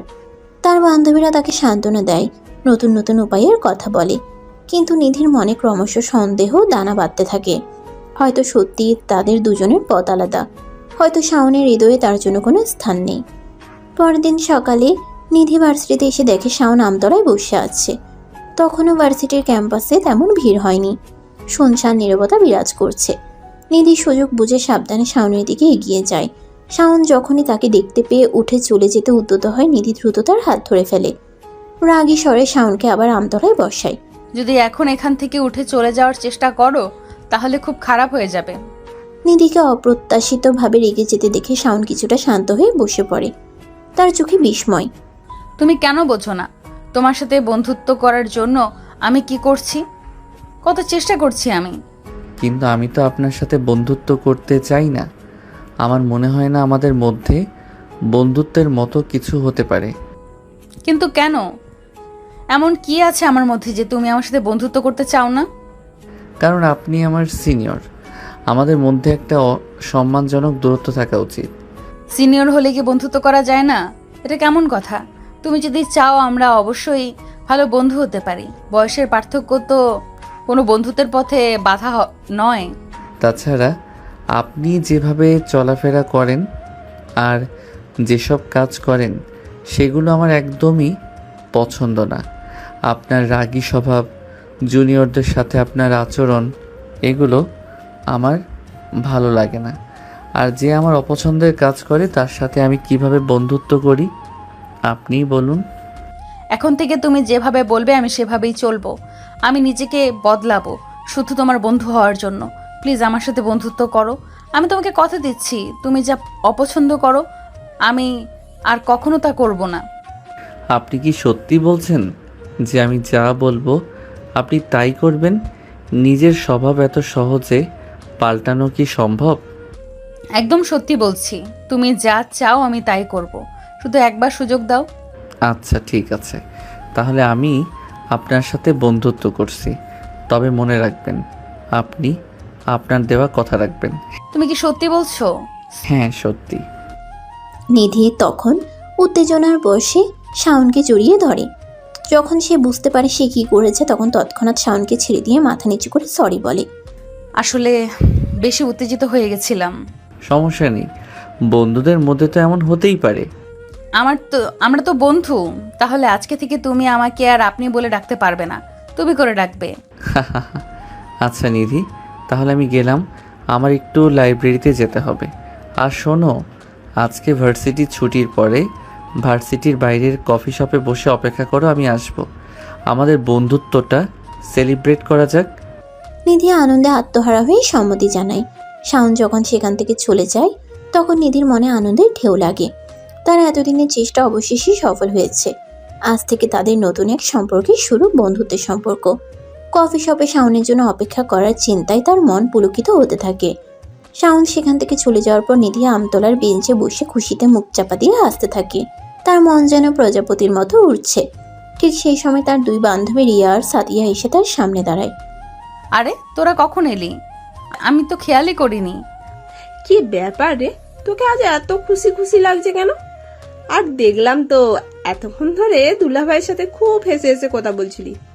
দুলাভাইও আজ তোর সাথে হেসে হেসে কথা বলছিল, কারণটা কি শুনি? হ্যাঁ নিধি, কি এমন ম্যাজিক হলো যে বরফ গলে পানি হয়ে গেল? আমরা তো ভাবতেই পারিনি এত সহজে সব ঠিক হয়ে যাবে। নিশ্চয়ই কোনো গোপন রহস্য আছে। আরে তেমন কিছু না, আসলে আমাদের ভুল বোঝাবুঝির অবসান হয়েছে, আমরা এখন বন্ধু। আর আজকে ছুটির পর শাওন নিজে থেকে আমাকে তার সাথে কফি শপে দেখা করতে বলেছে। বন্ধু? সত্যি তোরা দুজন এখন বন্ধু হয়েছিস? এটা তো অবিশ্বাস্য। সেই রাগী সায়ন যে তোর সাথে কথাই বলতে চায় না, সে এখন তোর বন্ধু। তুই সত্যি জাদু জানিস। আর কফি শপে দেখা করার কথা বলেছে, তার মানে তো জল অনেক দূর গড়িয়েছে, তাই না? শুধু বন্ধুই নাকি আরো কিছু? যেভাবে তুই মুখ টিপে টিপে হাসিস, তাতে তো মনে হচ্ছে বন্ধুর থেকেও বেশি কিছু হয়েছে। কি ব্যাপার, প্রেম ট্রেম হয়ে গেল নাকি? আর কফি শপের দাওয়াতটা তো শুধু বন্ধুত্বের জন্যই হতে পারে না। থুর, তোরা যা বলিস, সবে তো বন্ধুত্ব হলো, আর প্রেম টেমের কথা একদম বলবি না। তবে হ্যাঁ, শাওন নিজে থেকেই আজ বিকেলে কফি শপে দেখা করতে বলেছে। ওহো, তাহলে কফি শপের দাওয়াতটা কিসের জন্য? শুধু বন্ধুত্ব সেলিব্রেশন, নাকি অন্য কোনো মিষ্টি উদ্দেশ্য আছে মনে? স্বয়ং দুলা ভাই রেখেছে, বুঝতেই পারছিস ব্যাপারটা কতটা স্পেশাল। আসলে শাওনই ডেকেছে, বলেছে আজ বিকেলে কফি শপে বসবে। বুঝলাম, বন্ধুর সাথে কফি খাওয়ার অজুহাত আসলে মনের কথা বলার সুযোগ। আমরা সবই বুঝি ম্যাডাম চৌধুরী। স্বয়ং যখন ডেকেছে তখন তো আর না করার উপায় নেই, তাই না? যা তোরা যা খুশি বলিস, তবে হ্যাঁ আমি খুব খুশি। আমার মনে হচ্ছে যেন একটা বিশাল পাথর বুক থেকে নেমে গেল। আমরাও খুব খুশি হয়েছি রে তোর জন্য। যাক, অবশেষে তোর জীবনে একটু রং লাগলো। তবে সাবধানে পা ফেলিস, ছেলেটা কিন্তু বেশ কঠিন মন হয়েছে। আর স্বয়ং যখন ডেকেছে তখন একটু সেজে গুজে যাস কিন্তু। হ্যাঁ, আর তুই তো একটু ইমোশনাল, বেশি বাড়াবাড়ি করিস না যেন। ধীরে ধীরে এগো, তবে কফি শপের সুযোগটা একদম হাতছাড়া করিস না। তোরা চিন্তা করিস না, আমি সব সামলে নেব। আমার মনে হয় শাওনও আসলে ভালো ছেলে। শুধু একটু ভুল বোঝাবুঝি ছিল, এখন সব ঠিক হয়ে যাবে। আর কফি শপে কি হবে সেটা সময়ই বলে দিবে। নিধির চোখে মুখে আনন্দের ঝিলিক। তার দুই বান্ধবীও তার খুশিতে সামিল হয়। অবশেষে তাদের দীর্ঘ চেষ্টার ফল পাওয়া গেছে। এখন দেখার পালা এই বন্ধুত্ব কতদূর গড়ায় এবং নিধির হৃদয়ের গোপন ইচ্ছে পূরণ হয় কিনা। কফি শপের সেই বিকেল নিধির জন্য এক নতুন সম্ভাবনার দরজা খুলে দেবে। সে জানে না সেখানে তার জন্য কি অপেক্ষা করছে। তাদের হাসি ঠাট্টার মাঝখানেই ভার্সিটির ঘন্টা বাজে। ক্লাস শুরু হওয়ার সময় হয়ে যাওয়ায় তিনজনেই তাদের নিজ নিজ ক্লাসের উদ্দেশ্যে রওনা হয়। চল রে নিধি, আর দেরি করিস না, স্যারের লেট দেখলে খবর আছে। হ্যাঁ, আর তোর তো আজ মনও ভালো, এখন ক্লাসে একটু মন দি। তোরা যা, আমার আর তর সইছে না কখন ছুটি হবে আর আমি কখন শাওনের সাথে দেখা করতে যাব। পুরো ক্লাসে নিধির মনোযোগ কেবল শাওনের কথায় আটকে থাকে। কখন ছুটির ঘন্টা বাজবে আর কখন সে শাওনের সাথে দেখা করবে, এই চিন্তায় তার মন ব্যাকুল হয়ে থাকে। কোনো ক্লাসে নিধি ঠিক মতো মনোযোগ দিতে পারে না। শিক্ষকের কথা তার কানে যেন অমৃতের মতো বাজে।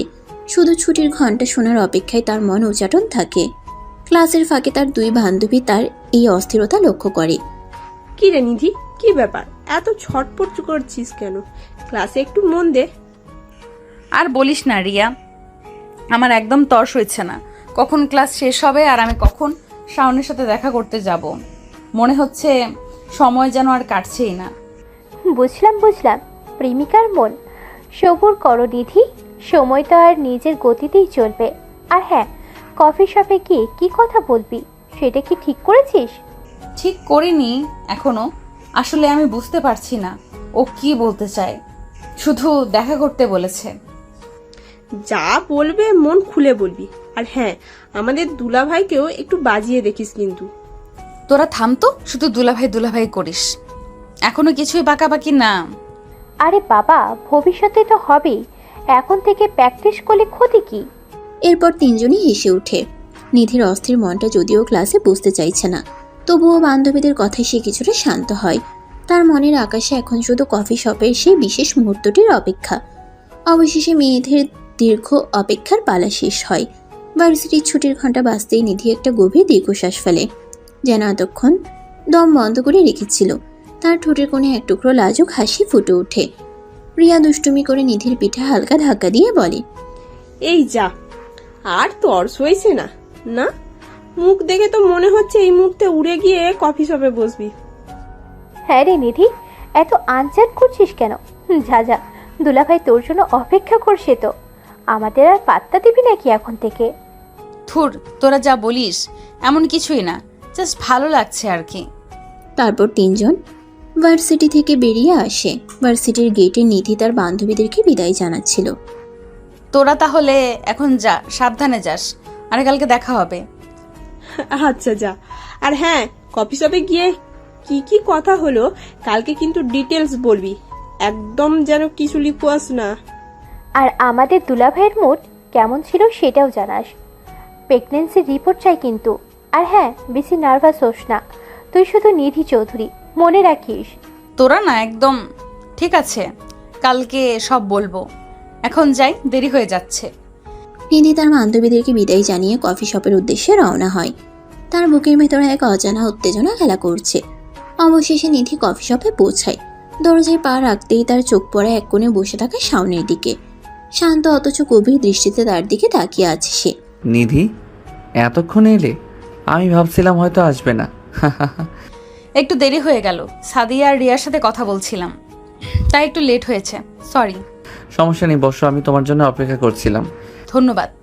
তারা দুজন মুখোমুখি বসে কিছুক্ষণ নীরবতার পর শাওন প্রথম কথা বলে, নিধি, আজকে কিন্তু তোমাকে শুধু আমাদের বন্ধুত্ব সেলিব্রেট করার জন্য ডাকিনি, এর আরেকটি কারণ আছে। নিধি কিছুটা অবাক হয় এবং কৌতূহল নিয়ে শাওনের দিকে তাকায়। কি কারণ? তেমন কিছু।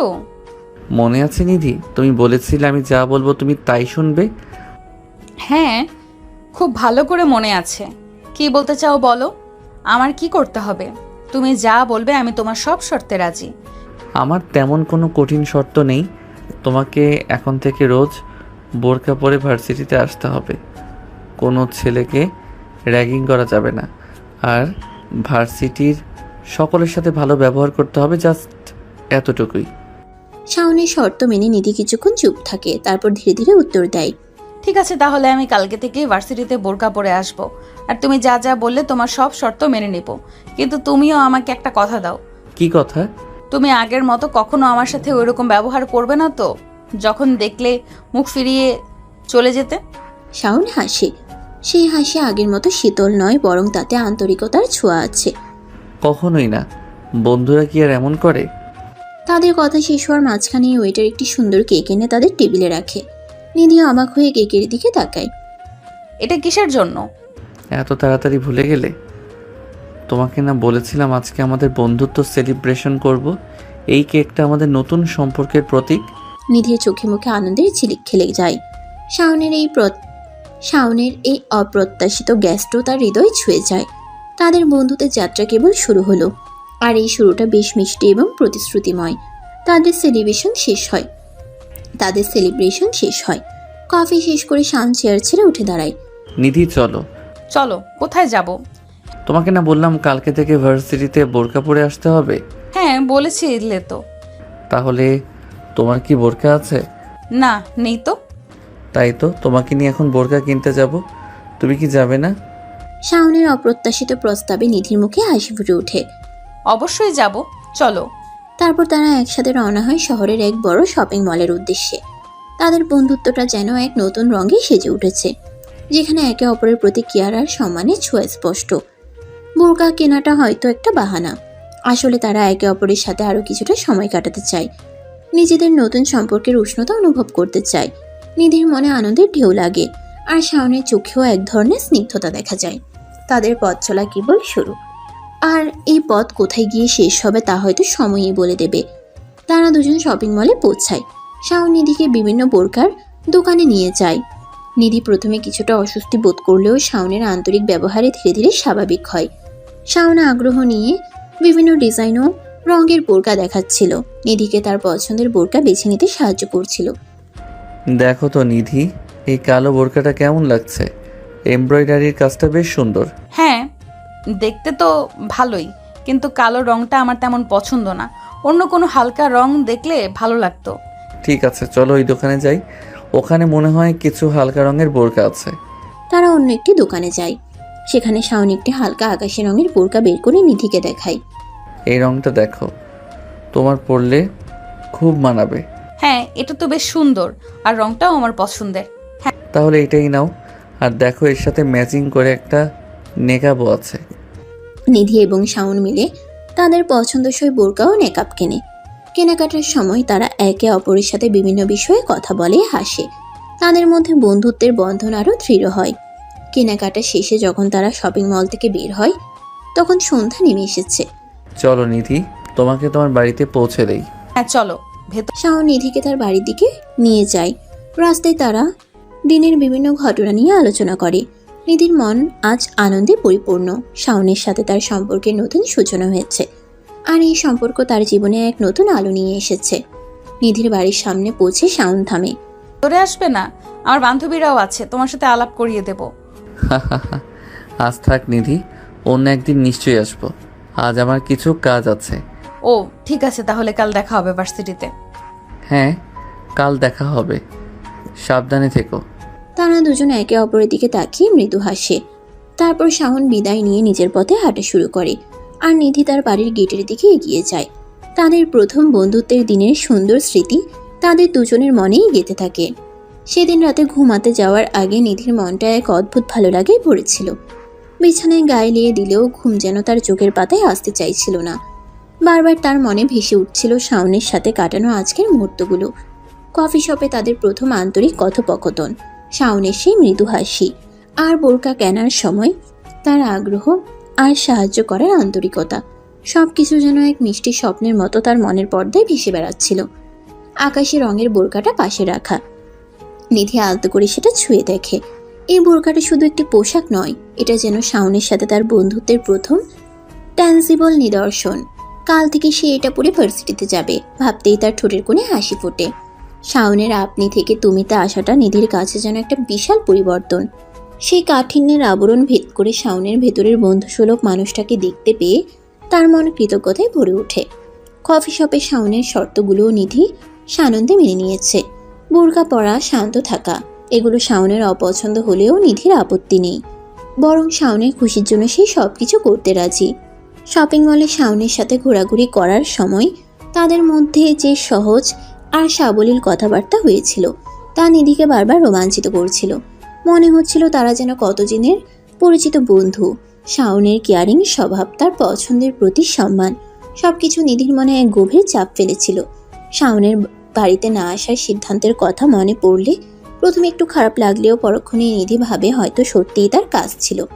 কাল তো আবার দেখা হবে ইউনিভার্সিটিতে।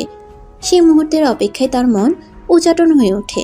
নিধির মনে হয় তাদের বন্ধুত্বটা যেন ধীরে ধীরে অন্য কোনো দিকে মোড় নিচ্ছে। শাওনের প্রতি তার সেই প্রথম দিনের বিরক্তি আর ঔদত্যের অনুভূতি এখন কোথায় যেন হারিয়ে গেছে। তার জায়গায় নিয়েছে এক গভীর ভালো লাগা, এক মিষ্টি আকর্ষণ। এই অনুভূতিটা ঠিক কি তা নিধি এখনো পুরোপুরি বুঝতে না পারলেও এর উষ্ণতা সে প্রতি মুহূর্তে অনুভব করতে পারছে। রাতে নীরবতায় নিধি তার বালিশে মুখ গুজে হাসে। আজকের দিনটা তার জীবনের এক নতুন বাঁক। শাওনের বন্ধুত্ব তার জীবনে এক নতুন আলো নিয়ে এসেছে, আর এই আলোয় সে এক নতুন স্বপ্ন দেখতে শুরু করেছে। সেই স্বপ্ন কতদূর যাবে তা হয়তো সময়ই বলবে, কিন্তু আপাতত নিধির মন শান্তিতে ভরে ওঠে। আর এক মিষ্টি আবেশের মধ্যে তার চোখে ধীরে ধীরে ঘুম নেমে আসে। পরের দিন সকালে নিধি যখন বোরকা পরে ভার্সিটিতে যাওয়ার জন্য প্রস্তুত হয়, তখন তার বাবা মা তাদের মেয়ের এই অপ্রত্যাশিত পরিবর্তন দেখে বেশ বিস্মিত হন। যে মেয়েটা আধুনিক পোশাকে স্বাচ্ছন্দ্য ছিল, আজ তার সারা শরীর আবৃত। এই কি নিধি, তুই এটা কি পরেছিস? হ্যাঁ মা, এটা তো বোরকা মনে হচ্ছে। হঠাৎ করে তোর এমন পরিবর্তন, কোনো সমস্যা হয়েছে? আরে না বাবা মা, কোনো সমস্যা হয়নি। আসলে আমার মনে হলো এখন থেকে এটাই পড়ি, ভালো লাগছে আমার। বাবা মা মেয়ের কথায় পুরোপুরি সন্তুষ্ট না হলেও তার ইচ্ছের বিরুদ্ধে কিছু বলেন না। নিধি বোরকা পরে ভার্সিটির উদ্দেশ্যে রওনা হয়। ভার্সিটিতে প্রবেশ করার পর নিধির সাথে তার দুই বান্ধবী রিয়া আর সাদিয়ার দেখা হয়। নিধিকে বোরকা পরা অবস্থায় দেখে তারা রীতিমতো অবাক হয়ে যায়। এ নিধি, এ কি নিধি, তুই এটা কি পরেছিস? আমরা তো বিশ্বাসই করতে পারছি না। হ্যাঁ রে, কালো তো তোকে এমন দেখিনি, হঠাৎ এই পরিবর্তন, কিছু তো বুঝলাম না। আরে বোকা মেয়েরা, এত অবাক হওয়ার কি আছে? আসলে কালকে শাওনের সাথে আমার যা কথা হলো, তারপর মনে হলো এটাই ভালো। সায়ন, ও কি বলছে তোকে? খুলে বল তো। নিধি তখন কালকের কফি শপে শাওনের সাথে তার সমস্ত কথোপকথন তাদের খুলে বলে। শাওনের বোরকা পরার শর্ত এবং তার নিজের সম্মতির কথা শুনে রিয়া আর সাদিয়া প্রথমে কিছুটা অবাক হলেও পরে তারা নিধির ইচ্ছাকে সম্মান জানায়। তার মানে আমাদের দুলাভাইয়ের কথাতেই এই পরিবর্তন? বাহ, প্রেম কি না পারে। কিন্তু নিধি, তুই সত্যি বোরখা পরতে রাজি হয়ে গেলি? তোর তো আগে এসব একদম পছন্দ ছিল না। আসলে শাওন যখন বলল, আমার মনে হলো ওর ভালো লাগাতেই আমার ভালো লাগা। আর তাছাড়া আমার এখন মনে হচ্ছে এটা খারাপ না। উফ, প্রেমিকার মন। যাই হোক, তোকে কিন্তু বোরখাতেও বেশ মানিয়েছে, বুঝলি? হ্যাঁ, একদম অন্যরকম লাগছে তোকে।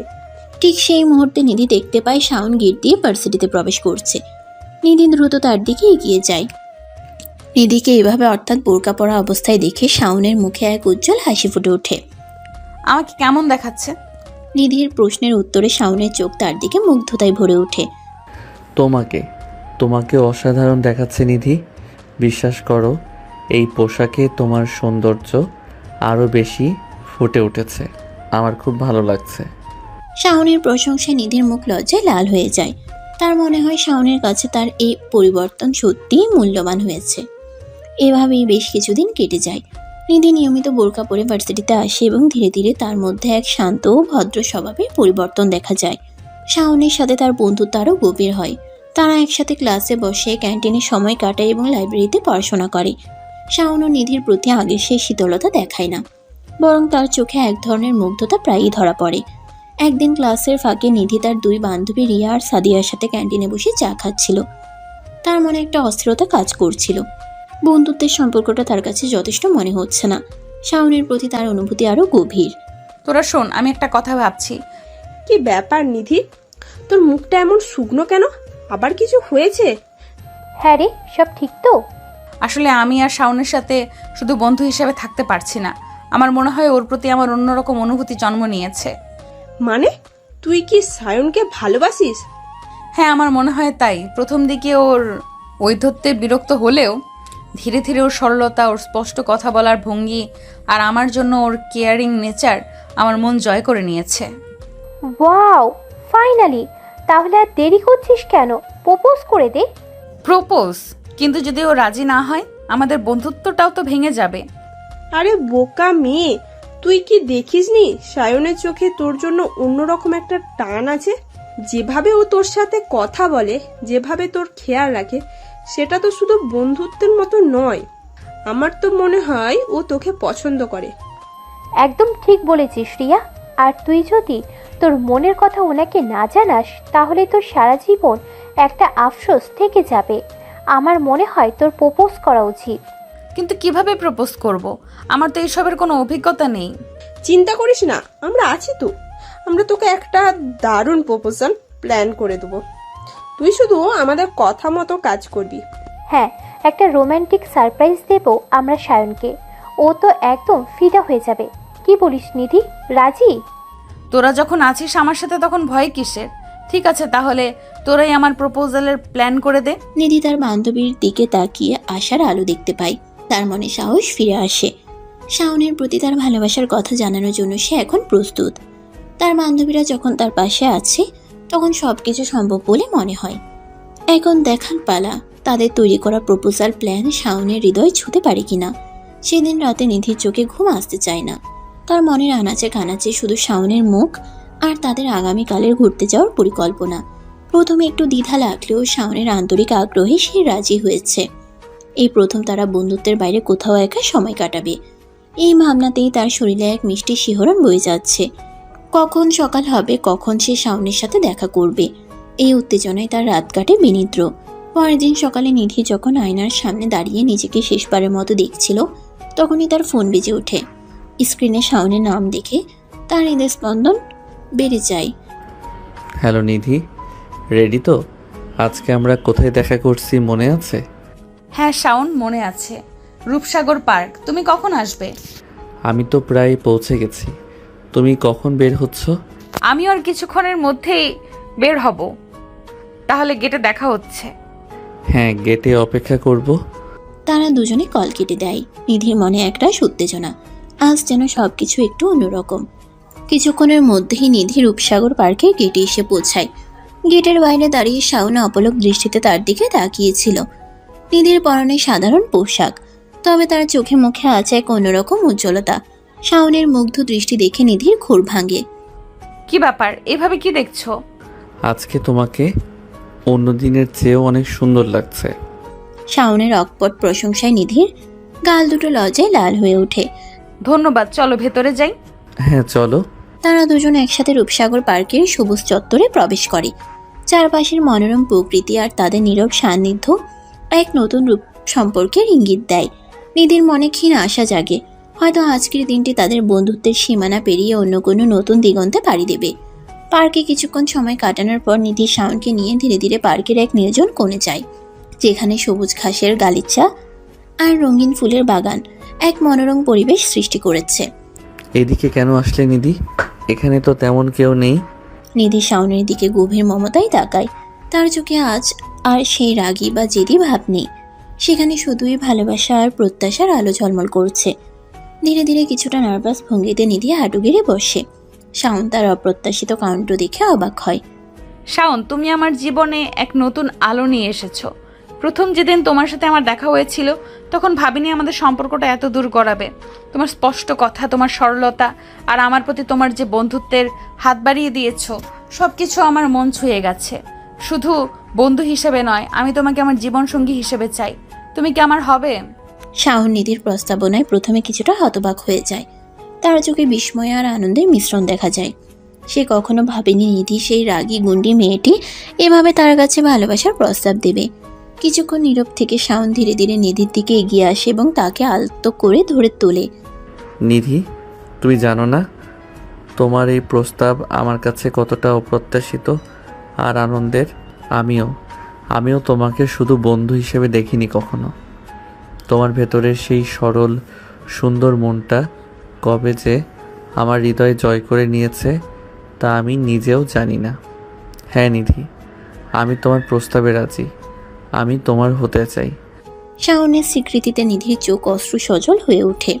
সে দ্রুত শাওনের হাত ধরে উঠে দাঁড়ায় এবং আবেগে আপ্লুত হয়ে তাকে শক্ত করে জড়িয়ে ধরে। শাওনও গভীর ভালোবাসা নিধিকে বুকে টেনে নেয়।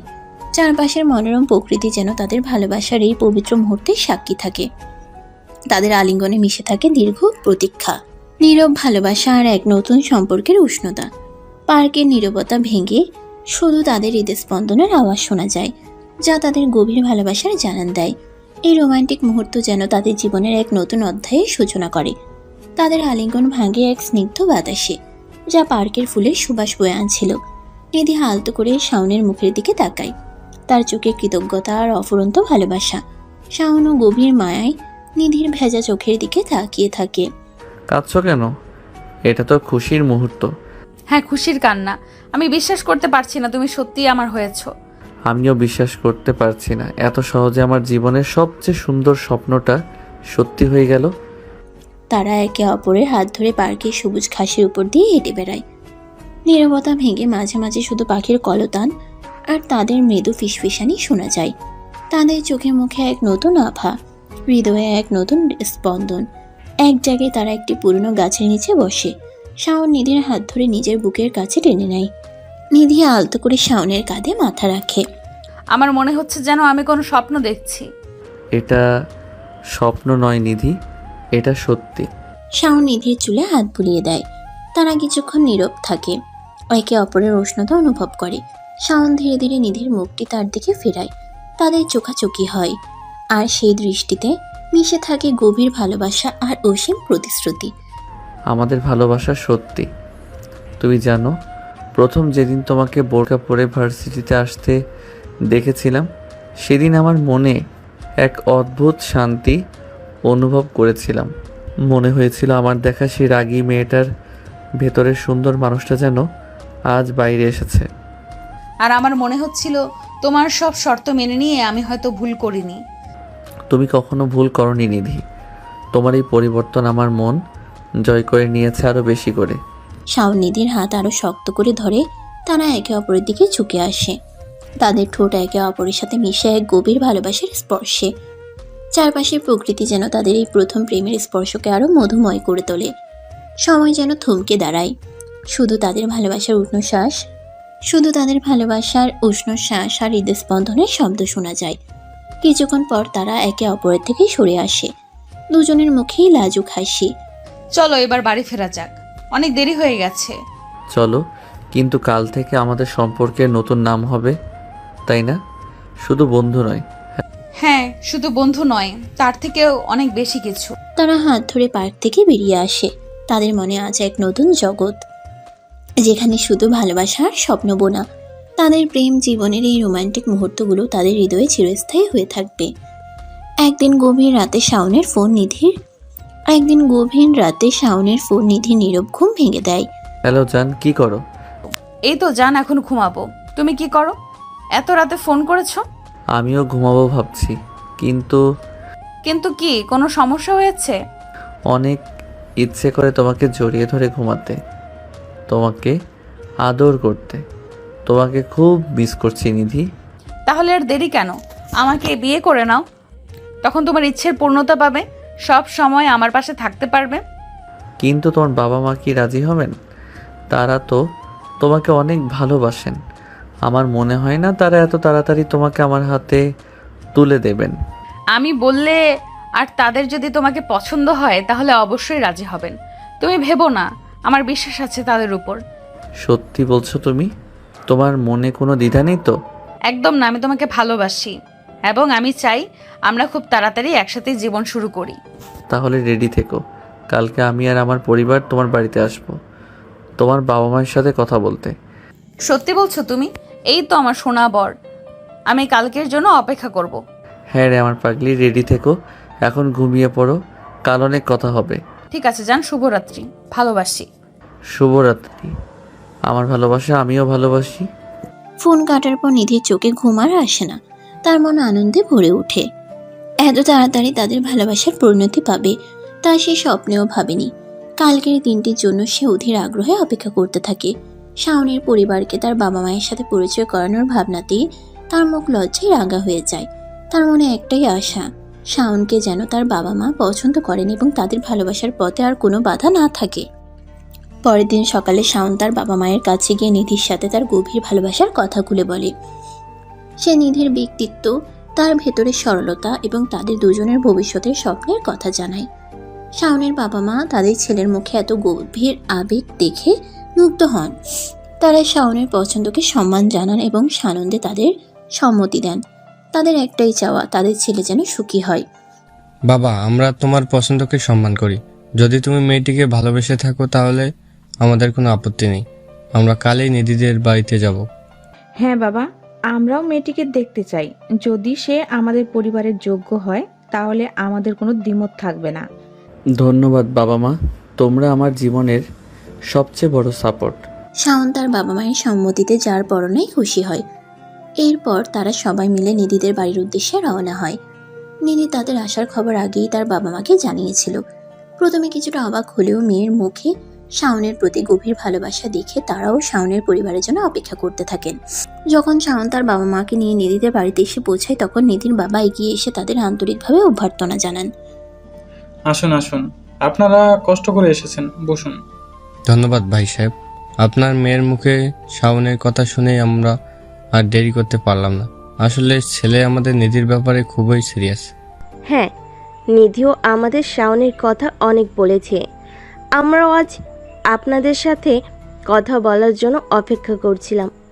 এরপর তারা সকলে বসেন এবং দীর্ঘক্ষণ ধরে আলোচনা চলে। শাওনের বাবা মা নিধির বাবা মাকে তাদের পরিবারের কথা, শাওনের পড়াশোনা ও ভবিষ্যতের লক্ষ্যের কথা জানান। নিধির বাবা মাও তাদের পরিবারের ঐতিহ্য এবং নিধির স্বপ্ন ও আকাঙ্ক্ষার কথা বলেন। রিধিমা, তোমাকে প্রথম দেখাতেই আমার খুব ভালো লেগেছে। তোমার চোখে একটা সরলতা আর আন্তরিকতা আছে, যা আজকালকার মেয়েদের মধ্যে খুব কম দেখা যায়। ধন্যবাদ ভাবি সাহেব। শাওনও খুব মিষ্টি ছেলে। ওর ভদ্র ব্যবহার আর মিষ্টি কথা আমাদের মন জয় করে নিয়েছে। আসলে ছেলে মেয়ে দুজনকে পছন্দ করে, এটাই বড় কথা। আমরা তো শুধু তাদের সুখ চাই। একদম ঠিক বলেছেন ভাই সাহেব, আমাদেরও এই চাওয়া। যদি আপনাদের কোনো আপত্তি না থাকে তাহলে আমরা ওদের বিয়ের দিনক্ষণ নিয়ে আলোচনা করতে পারি। আমাদের কোনো আপত্তি নেই। আপনারা যখন ভালো মনে এসেছেন তখন শুভ কাজটা সেরে ফেলাই ভালো। এরপর দুই পরিবার একসাথে বসে তাদের বিয়ের দিনক্ষণ ঠিক করেন। সকলের সম্মতি এবং খুশির মধ্যে দিয়ে তাদের শুভ পরিণয়ের প্রস্তুতি শুরু হয়। নিধি ও শাওনের চোখে মুখে আনন্দের ঝিলিক। তাদের ভালোবাসার স্বপ্ন অবশেষে বাস্তবে রূপ নিতে চলেছে। সেদিনের সমস্ত উত্তেজনা আর আনন্দ শেষে রাতে নিধি তার ঘরে একা। কিছুক্ষণ আগেই শাওন ফোন করেছিল। তাদের দুজনের মনেই আজ এক নতুন অনুভূতি, এক অন্যরকম ভালো লাগা। হ্যালো। হ্যালো আমার হবু বউ, আজ সারাদিন যা ঘটলো বিশ্বাস হচ্ছে, মনে হচ্ছে যেন কোনো স্বপ্ন দেখছি। আমারও তাই মনে হচ্ছে জান। বাবা মা যে এত সহজে রাজি হবেন আমি ভাবিনি। আর তোমার বাবা মাও কত ভালো। আসলে তোমার মধ্যে এমন কিছু আছে যা সবাইকেই মুগ্ধ করে নিধি। আমার বাবা মা তোমাকে প্রথম দেখাতেই ভালোবেসে ফেলেছেন। আর আমার তো তুমি সেই প্রথম দিন থেকে অন্যরকম লাগতে। তুমিও আমার কাছে খুব স্পেশাল শাওন। তোমার শান্ত স্বভাব, তোমার কেয়ারিং নেচার সব কিছু আমার হৃদয় ছুঁয়ে গেছে। ভাবতেই কেমন লাগছে। আর কিছুদিন পরেই আমরা দুজন এক হব। হ্যাঁ নিধি, সেই দিনের জন্য আমি অধীর আগ্রহে অপেক্ষা করছি। তোমাকে আমার পাশে আমার জীবনে পাওয়ার জন্য আর তর সইছে না। আমারও একই অবস্থা শাওন। মনে হচ্ছে সময় যেন আর কাটছেই না। শুধু তোমার হাত ধরে নতুন একটা জীবন শুরু করার অপেক্ষা। কালকে ভার্সিটিতে আসবে তো? অবশ্যই আসবো। তোমাকে না দেখলে আমার দিনটাই যেন খারাপ লাগে। আমার একই অবস্থা আমার জান। তোমাকে দেখার জন্য মনটা ছটফট করে। কালকে দেখা হলে আমাদের বিয়ের প্ল্যান নিয়ে আরও কিছু কথা বলবো। হ্যাঁ অবশ্যই, আমারও অনেক কিছুই বলার আছে। আচ্ছা আমার শোনাবো, এখন ঘুমাও, অনেক রাত হয়েছে, কালকে আবার কথা হবে। ঠিক আছে আমার ভালোবাসার মানুষ, শুভরাত্রি। ভালোবাসি। শুভরাত্রি আমার জান, আমিও তোমাকে অনেক ভালোবাসি। ফোন কাটার পর নিধির চোখে এক স্বপ্নীল আবেশ। ফোন কাটার পর নিধির চোখে এক স্বপ্নীল আবেশ। তার মনে ভবিষ্যতে রঙিন ছবি আঁকা। শাওনের সাথে তার নতুন জীবন শুরু করার ভাবনাতেই তার ঠোঁটে এক মিষ্টি হাসি লেগে থাকে। বিয়ের তোড়জোড় শুরু হয়ে যায় দুই বাড়িতেই। কেনাকাটা, আত্মীয় স্বজনের আনাগোনা, হলুদ আর মেহেদির প্রস্তুতি, সব মিলিয়ে এক উৎসব মুখর পরিবেশ। এই ব্যস্ততার মাঝেও নিধি আর শাওন একে অপরের সাথে কথা বলার জন্য সময় বের করে নিত। একদিন রাতে শাওনের ফোন আসে নিধির কাছে। হ্যালো আমার ব্যস্ততম হবু স্ত্রী, কী খবর? বিয়ের শপিং কেমন চলছে? আর বলো না, এত কাজ, এই শাড়িটা পছন্দ হচ্ছে তো ওটা না, আবার ওটা ভালো লাগছে তো মায়ের পছন্দ হচ্ছে না, একেবারে তুলকালাম কাণ্ড। তোমার কি খবর, পাঞ্জাবি ফাইনাল করেছো? আমার তো বাবা মার বন্ধুরা মিলে সব ঠিক করে দিয়েছে, আমি শুধু গিয়ে একবার দেখে এসেছি। আসলে আমার তো তর্স হয়েছে না কবে এই সব ঝামেলা শেষ হবে আর আমাকে আর তোমাকে আমি আমার পাশে পাবো। আমারও একই অবস্থা শাওন, মাঝে মাঝে মনে হয় এই ব্যস্ততা কবে শেষ হবে আর আমরা দুজন শান্তিতে একটু সময় কাটাতে পারবো। খুব শীঘ্রই সেই দিন আসছে আমার জান, আর কয়েকটা দিন মাত্র, তারপর তো সারা জীবন একসাথে। হ্যাঁ, সেই ভাবনাই তো সব ক্লান্তি ভুলিয়ে দেয়। আচ্ছা, হলুদের জন্য তুমি কি রঙের পাঞ্জাবি পরছো? আমার কিন্তু হলুদ শাড়ি। আমারটাও হলুদ, তাহলে তো দারুণ ম্যাচিং হবে, তাই না? উফ, ভাবতেই আমার গায়ে কাটা দিচ্ছে। আমাদের হলুদ সন্ধ্যাটা কত সুন্দর হবে, তাই না? শুধু হলুদ সন্ধ্যা কেন, আমাদের পুরো জীবনটাই সুন্দর হবে নিধি, তুমি শুধু আমার পাশে থেকো। আমি তো সবসময় তোমার পাশেই থাকতে চাই শাওন, তুমি জানো তো সেটা। জানি আমার পাগলি। আচ্ছা এখন রাখি, মা ডাকছে, কালকে আবার কথা হবে, নিজের খেয়াল রেখো। তুমিও খেয়াল রেখো। আমার ভালোবাসা, শুভরাত্রি। শুভরাত্রি আমার হবু বউ, ভালোবাসি। বিয়ের এই ব্যস্ততার মাঝেও তাদের প্রতিটির কথা ভালোবাসায় পরিপূর্ণ থাকে। তারা একে অপরের সান্নিধ্যের জন্য ব্যাকুল হয়ে ওঠে। বিয়ের প্রতিটি প্রস্তুতি যেন তাদের ভালোবাসার বন্ধনকে আরও দৃঢ় করে তোলে। তাদের কথোপকথন তাদের আসন্ন জীবনের সুন্দর ভবিষ্যতের স্বপ্ন দেখায়। অবশেষে সেই দিনটি এসে উপস্থিত হলো, নিধির আর শাওনের আকদের দিন, অর্থাৎ বিয়ের দিন। ঝলমলে আলোয় সেজে উঠেছে চারপাশ, আত্মীয় স্বজনের কলরবে মুখরিত প্রাঙ্গণ। কনের সাজে নিধি অপরূপা, লজ্জায় রাঙা মুখ তার সৌন্দর্য আরও বাড়িয়ে তুলেছে। বরের বেশে শাওন মুগ্ধ দৃষ্টিতে তাকিয়ে আছে তার ভালোবাসার মানুষটির দিকে। আকদের মজলিসে মুখোমুখি বসে নিধি আর শাওন। শ্রদ্ধেয় মুরব্বী যখন তাদের এজাব কবুল পাঠ করান, তখন দুজনের কণ্ঠেই সামান্য কম্পন, তবে ভালোবাসা দৃঢ়তা স্পষ্ট। কবুল বলার পর চারদিকে আনন্দের ঢেউ লাগে। আল্লাহ আকবার ধ্বনিতে ভরে ওঠে আকাশ। আকদ সম্পন্ন হওয়ার পর যখন নিধি আর শাওন পাশাপাশি বসেছিল, তখন নিধির বান্ধবীরা তাদের ঘিরে ধরে দুষ্টুমি শুরু করে। কিরা নিধি, সেই রাগী গুন্ডি মেয়ে আজ একদম শান্ত নববধূ রূপে বসে আছে, বিশ্বাস হচ্ছে না রে। আর দুলাভাইয়ের চোখ তো সরছেই না ভাবির দিক থেকে। ইক্স বলে কথা। তোরা থাম তো, যা খুশি বলিস না। তোমরা ওকে আর লজ্জা দিও না তো, আজ আমার জীবনের সবচেয়ে খুশির দিন। নিধির এক চাচাতো বোন এগিয়ে এসে শাওনের কানে ফিসফিস করে, ধুলো ভাই, ভাবিকে সামনে রাখবেন কিন্তু, আগে তো যা তা কাণ্ড করতো। এখন সব দায়িত্ব আমার, ইনশাল্লাহ। এরপর নিধির আব্বা ও আম্মা এগিয়ে এসে তাদের দোয়া করেন। মা বাবারা আল্লাহ তোমাদের সুখে রাখুন, তোমরা একে অপরের পাশে থেকো সব সময়, আমাদের সব ভালোবাসার দোয়া তোমাদের সাথেই রইল। আমার ডান পিঠে মেয়েটা আজ অন্যের ঘর আলো করতে যাচ্ছে, সাবধানে থেকো মা। আর বাবা শাওন, তুমি আমার মেয়ের খেয়াল রেখো। আপনারা কোনো চিন্তা করবেন না আম্মা, নিধি আমার জীবনের সবচেয়ে মূল্যবান আমানত, আমি সবসময় ওর পাশে থাকবো এবং ওর খেয়াল রাখবো ইনশাআল্লাহ। এরপর শাওনের আব্বা ও আম্মা তাদের দোয়া করেন। বাবা মা আল্লাহ তোমাদের জীবন বাবা মা আল্লাহ তোমাদের জীবন সুন্দর করুন। তোমরা একে অপরের প্রতি শ্রদ্ধাশীল থেকো এবং ভালোবাসার বন্ধনে আবদ্ধ থেকো। রিধিমা, তুমি আমাদের ঘরে এসেছো, এটা আমাদের জন্য রহমত। আমরা তোমাকে আমাদের মেয়ের মতোই দেখব ইনশাল্লাহ। সকলের দোয়া আর ভালোবাসায় ভরে ওঠে নিধি আর শাওনের নতুন জীবন। তাদের ভালোবাসার যাত্রা, যা ভার্সিটির এক সামান্য ধাক্কা থেকে শুরু হয়েছিল, আজ এক পবিত্র বন্ধনে আবদ্ধ হলো। রাগী গুন্ডি মেয়েটি অবশেষে খুঁজে পেল তার জীবনসঙ্গীকে, আর তাদের বন্ধন সময়ের সাথে আরও দৃঢ় হবে। এই আশাই সকলের মনে। নবদম্পতি একে অপরের হাত ধরে এক নতুন ভবিষ্যতের স্বপ্ন দেখে, যেখানে ভালোবাসা, বিশ্বাস আর বোঝাপড়ার এক সুন্দর সংসার আল্লাহর রহমতে অপেক্ষা করছে তাদের জন্য। দীর্ঘদিনের প্রতীক্ষার পর অবশেষে নিধি আর শাওনের বাসর রাত। দিনের আলো নিভে যাওয়ার পর নবদম্পতি প্রবেশ করে তাদের ফুলসজ্জার সজ্জিত কক্ষে। গোলাপ আর জুঁই ফুলের মিষ্টি সুবাসে ভরে আসছে চারপাশ। মৃদু আলোয় এক মায়াবী পরিবেশ তৈরি হয়েছে। নিধি লজ্জায় মাথা নিচু করে দাঁড়িয়ে থাকে, শাওনের দিকে তাকাতে যেন সাহস পাচ্ছে না।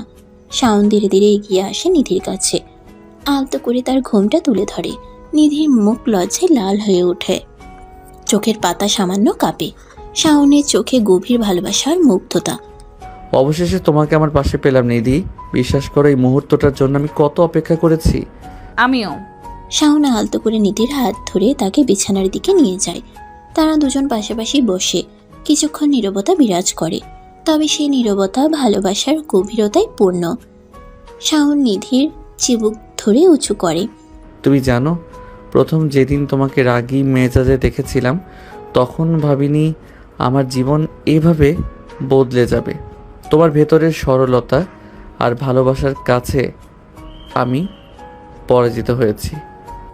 আর তোমার শান্ত স্বভাব আর আমার প্রতি তোমার ধৈর্য আমার জেদি মনকে শান্ত করেছে। তুমি আমার জীবনে না এলে হয়তো আমি কখনোই সত্যিকারের ভালোবাসার মানে বুঝতাম না। নিধি শাওনের হাত ধরে। শাওন তার এক হাত দিয়ে নিধির মুখ আলতো করে ছুঁয়ে দেয়। তাদের চোখ আবার মিলিত হয়, আর সেই দৃষ্টি বিনিময় যেন হাজারো না বলা কথা বলে যায়। ধীরে ধীরে শাওন নিধির কপালে গভীর ভালোবাসার পরশ এঁকে দেয়। আজ থেকে আমরা দুজন এক জীবনের অংশীদার। সুখ, দুঃখ, হাসি, কান্না সব কিছু আমরা একসাথে ভাগ করে নিব। আমি তোমাকে কথা দিচ্ছি, সবসময় তোমার পাশে থাকবো, তোমার খেয়াল রাখবো। আমিও তোমাকে কথা দিচ্ছি শাওন, তুমি আমার জীবনের প্রথম এবং শেষ ভালোবাসা। নিধি শাওনের বুকে মাথা রেখে কথাটি বলে। শাওন নিধিকে আরো কাছে টেনে নেয়। আজকে আমার ইচ্ছাটা পূর্ণতা পেয়েছে। আজকে আমি তোমাকে মন খুলে আদর করব। তোমাকে কি কেউ বারণ করেছে? শুরু করছো না কেন? কথাটি বলতেই দেরি হলো না শাওনের নিধির উপরে ঝাঁপিয়ে পড়তে। নিধি চোখ বন্ধ করে তার জুনিয়র স্বামীর আদর অনুভব করছিল। তখনই শাওন নিধির ঠোঁটে ঠোঁট বসিয়ে দেয়। কিছুক্ষণ পরে শাওন মেইন কাজ শুরু করে। নিধি ব্যথায় আওয়াজ করবে, তখনই শাওন নিধির ঠোঁট দখল করে নেয়। নিধি শক্ত করে বিছানায় চাদর ধরে রেখেছে। ব্যাস দর্শক, আমি আর বলতে পারবো না। আমার বুঝি লজ্জা করে না? আর আপনারাও তো কম লচু না যে আরেকজনের বাসরাত দেখছেন। বাসরাত দেখার এত ইচ্ছে থাকলে একটা বিয়ে করে নিন। তো এবার আমরা হ্যাপি এন্ডিংটা শুনে আসি, চলুন। তাদের বাহু ডোরে আবদ্ধ হয় দুটি হৃদয়, যারা দীর্ঘ পথ পেরিয়ে অবশেষে এক হয়েছে।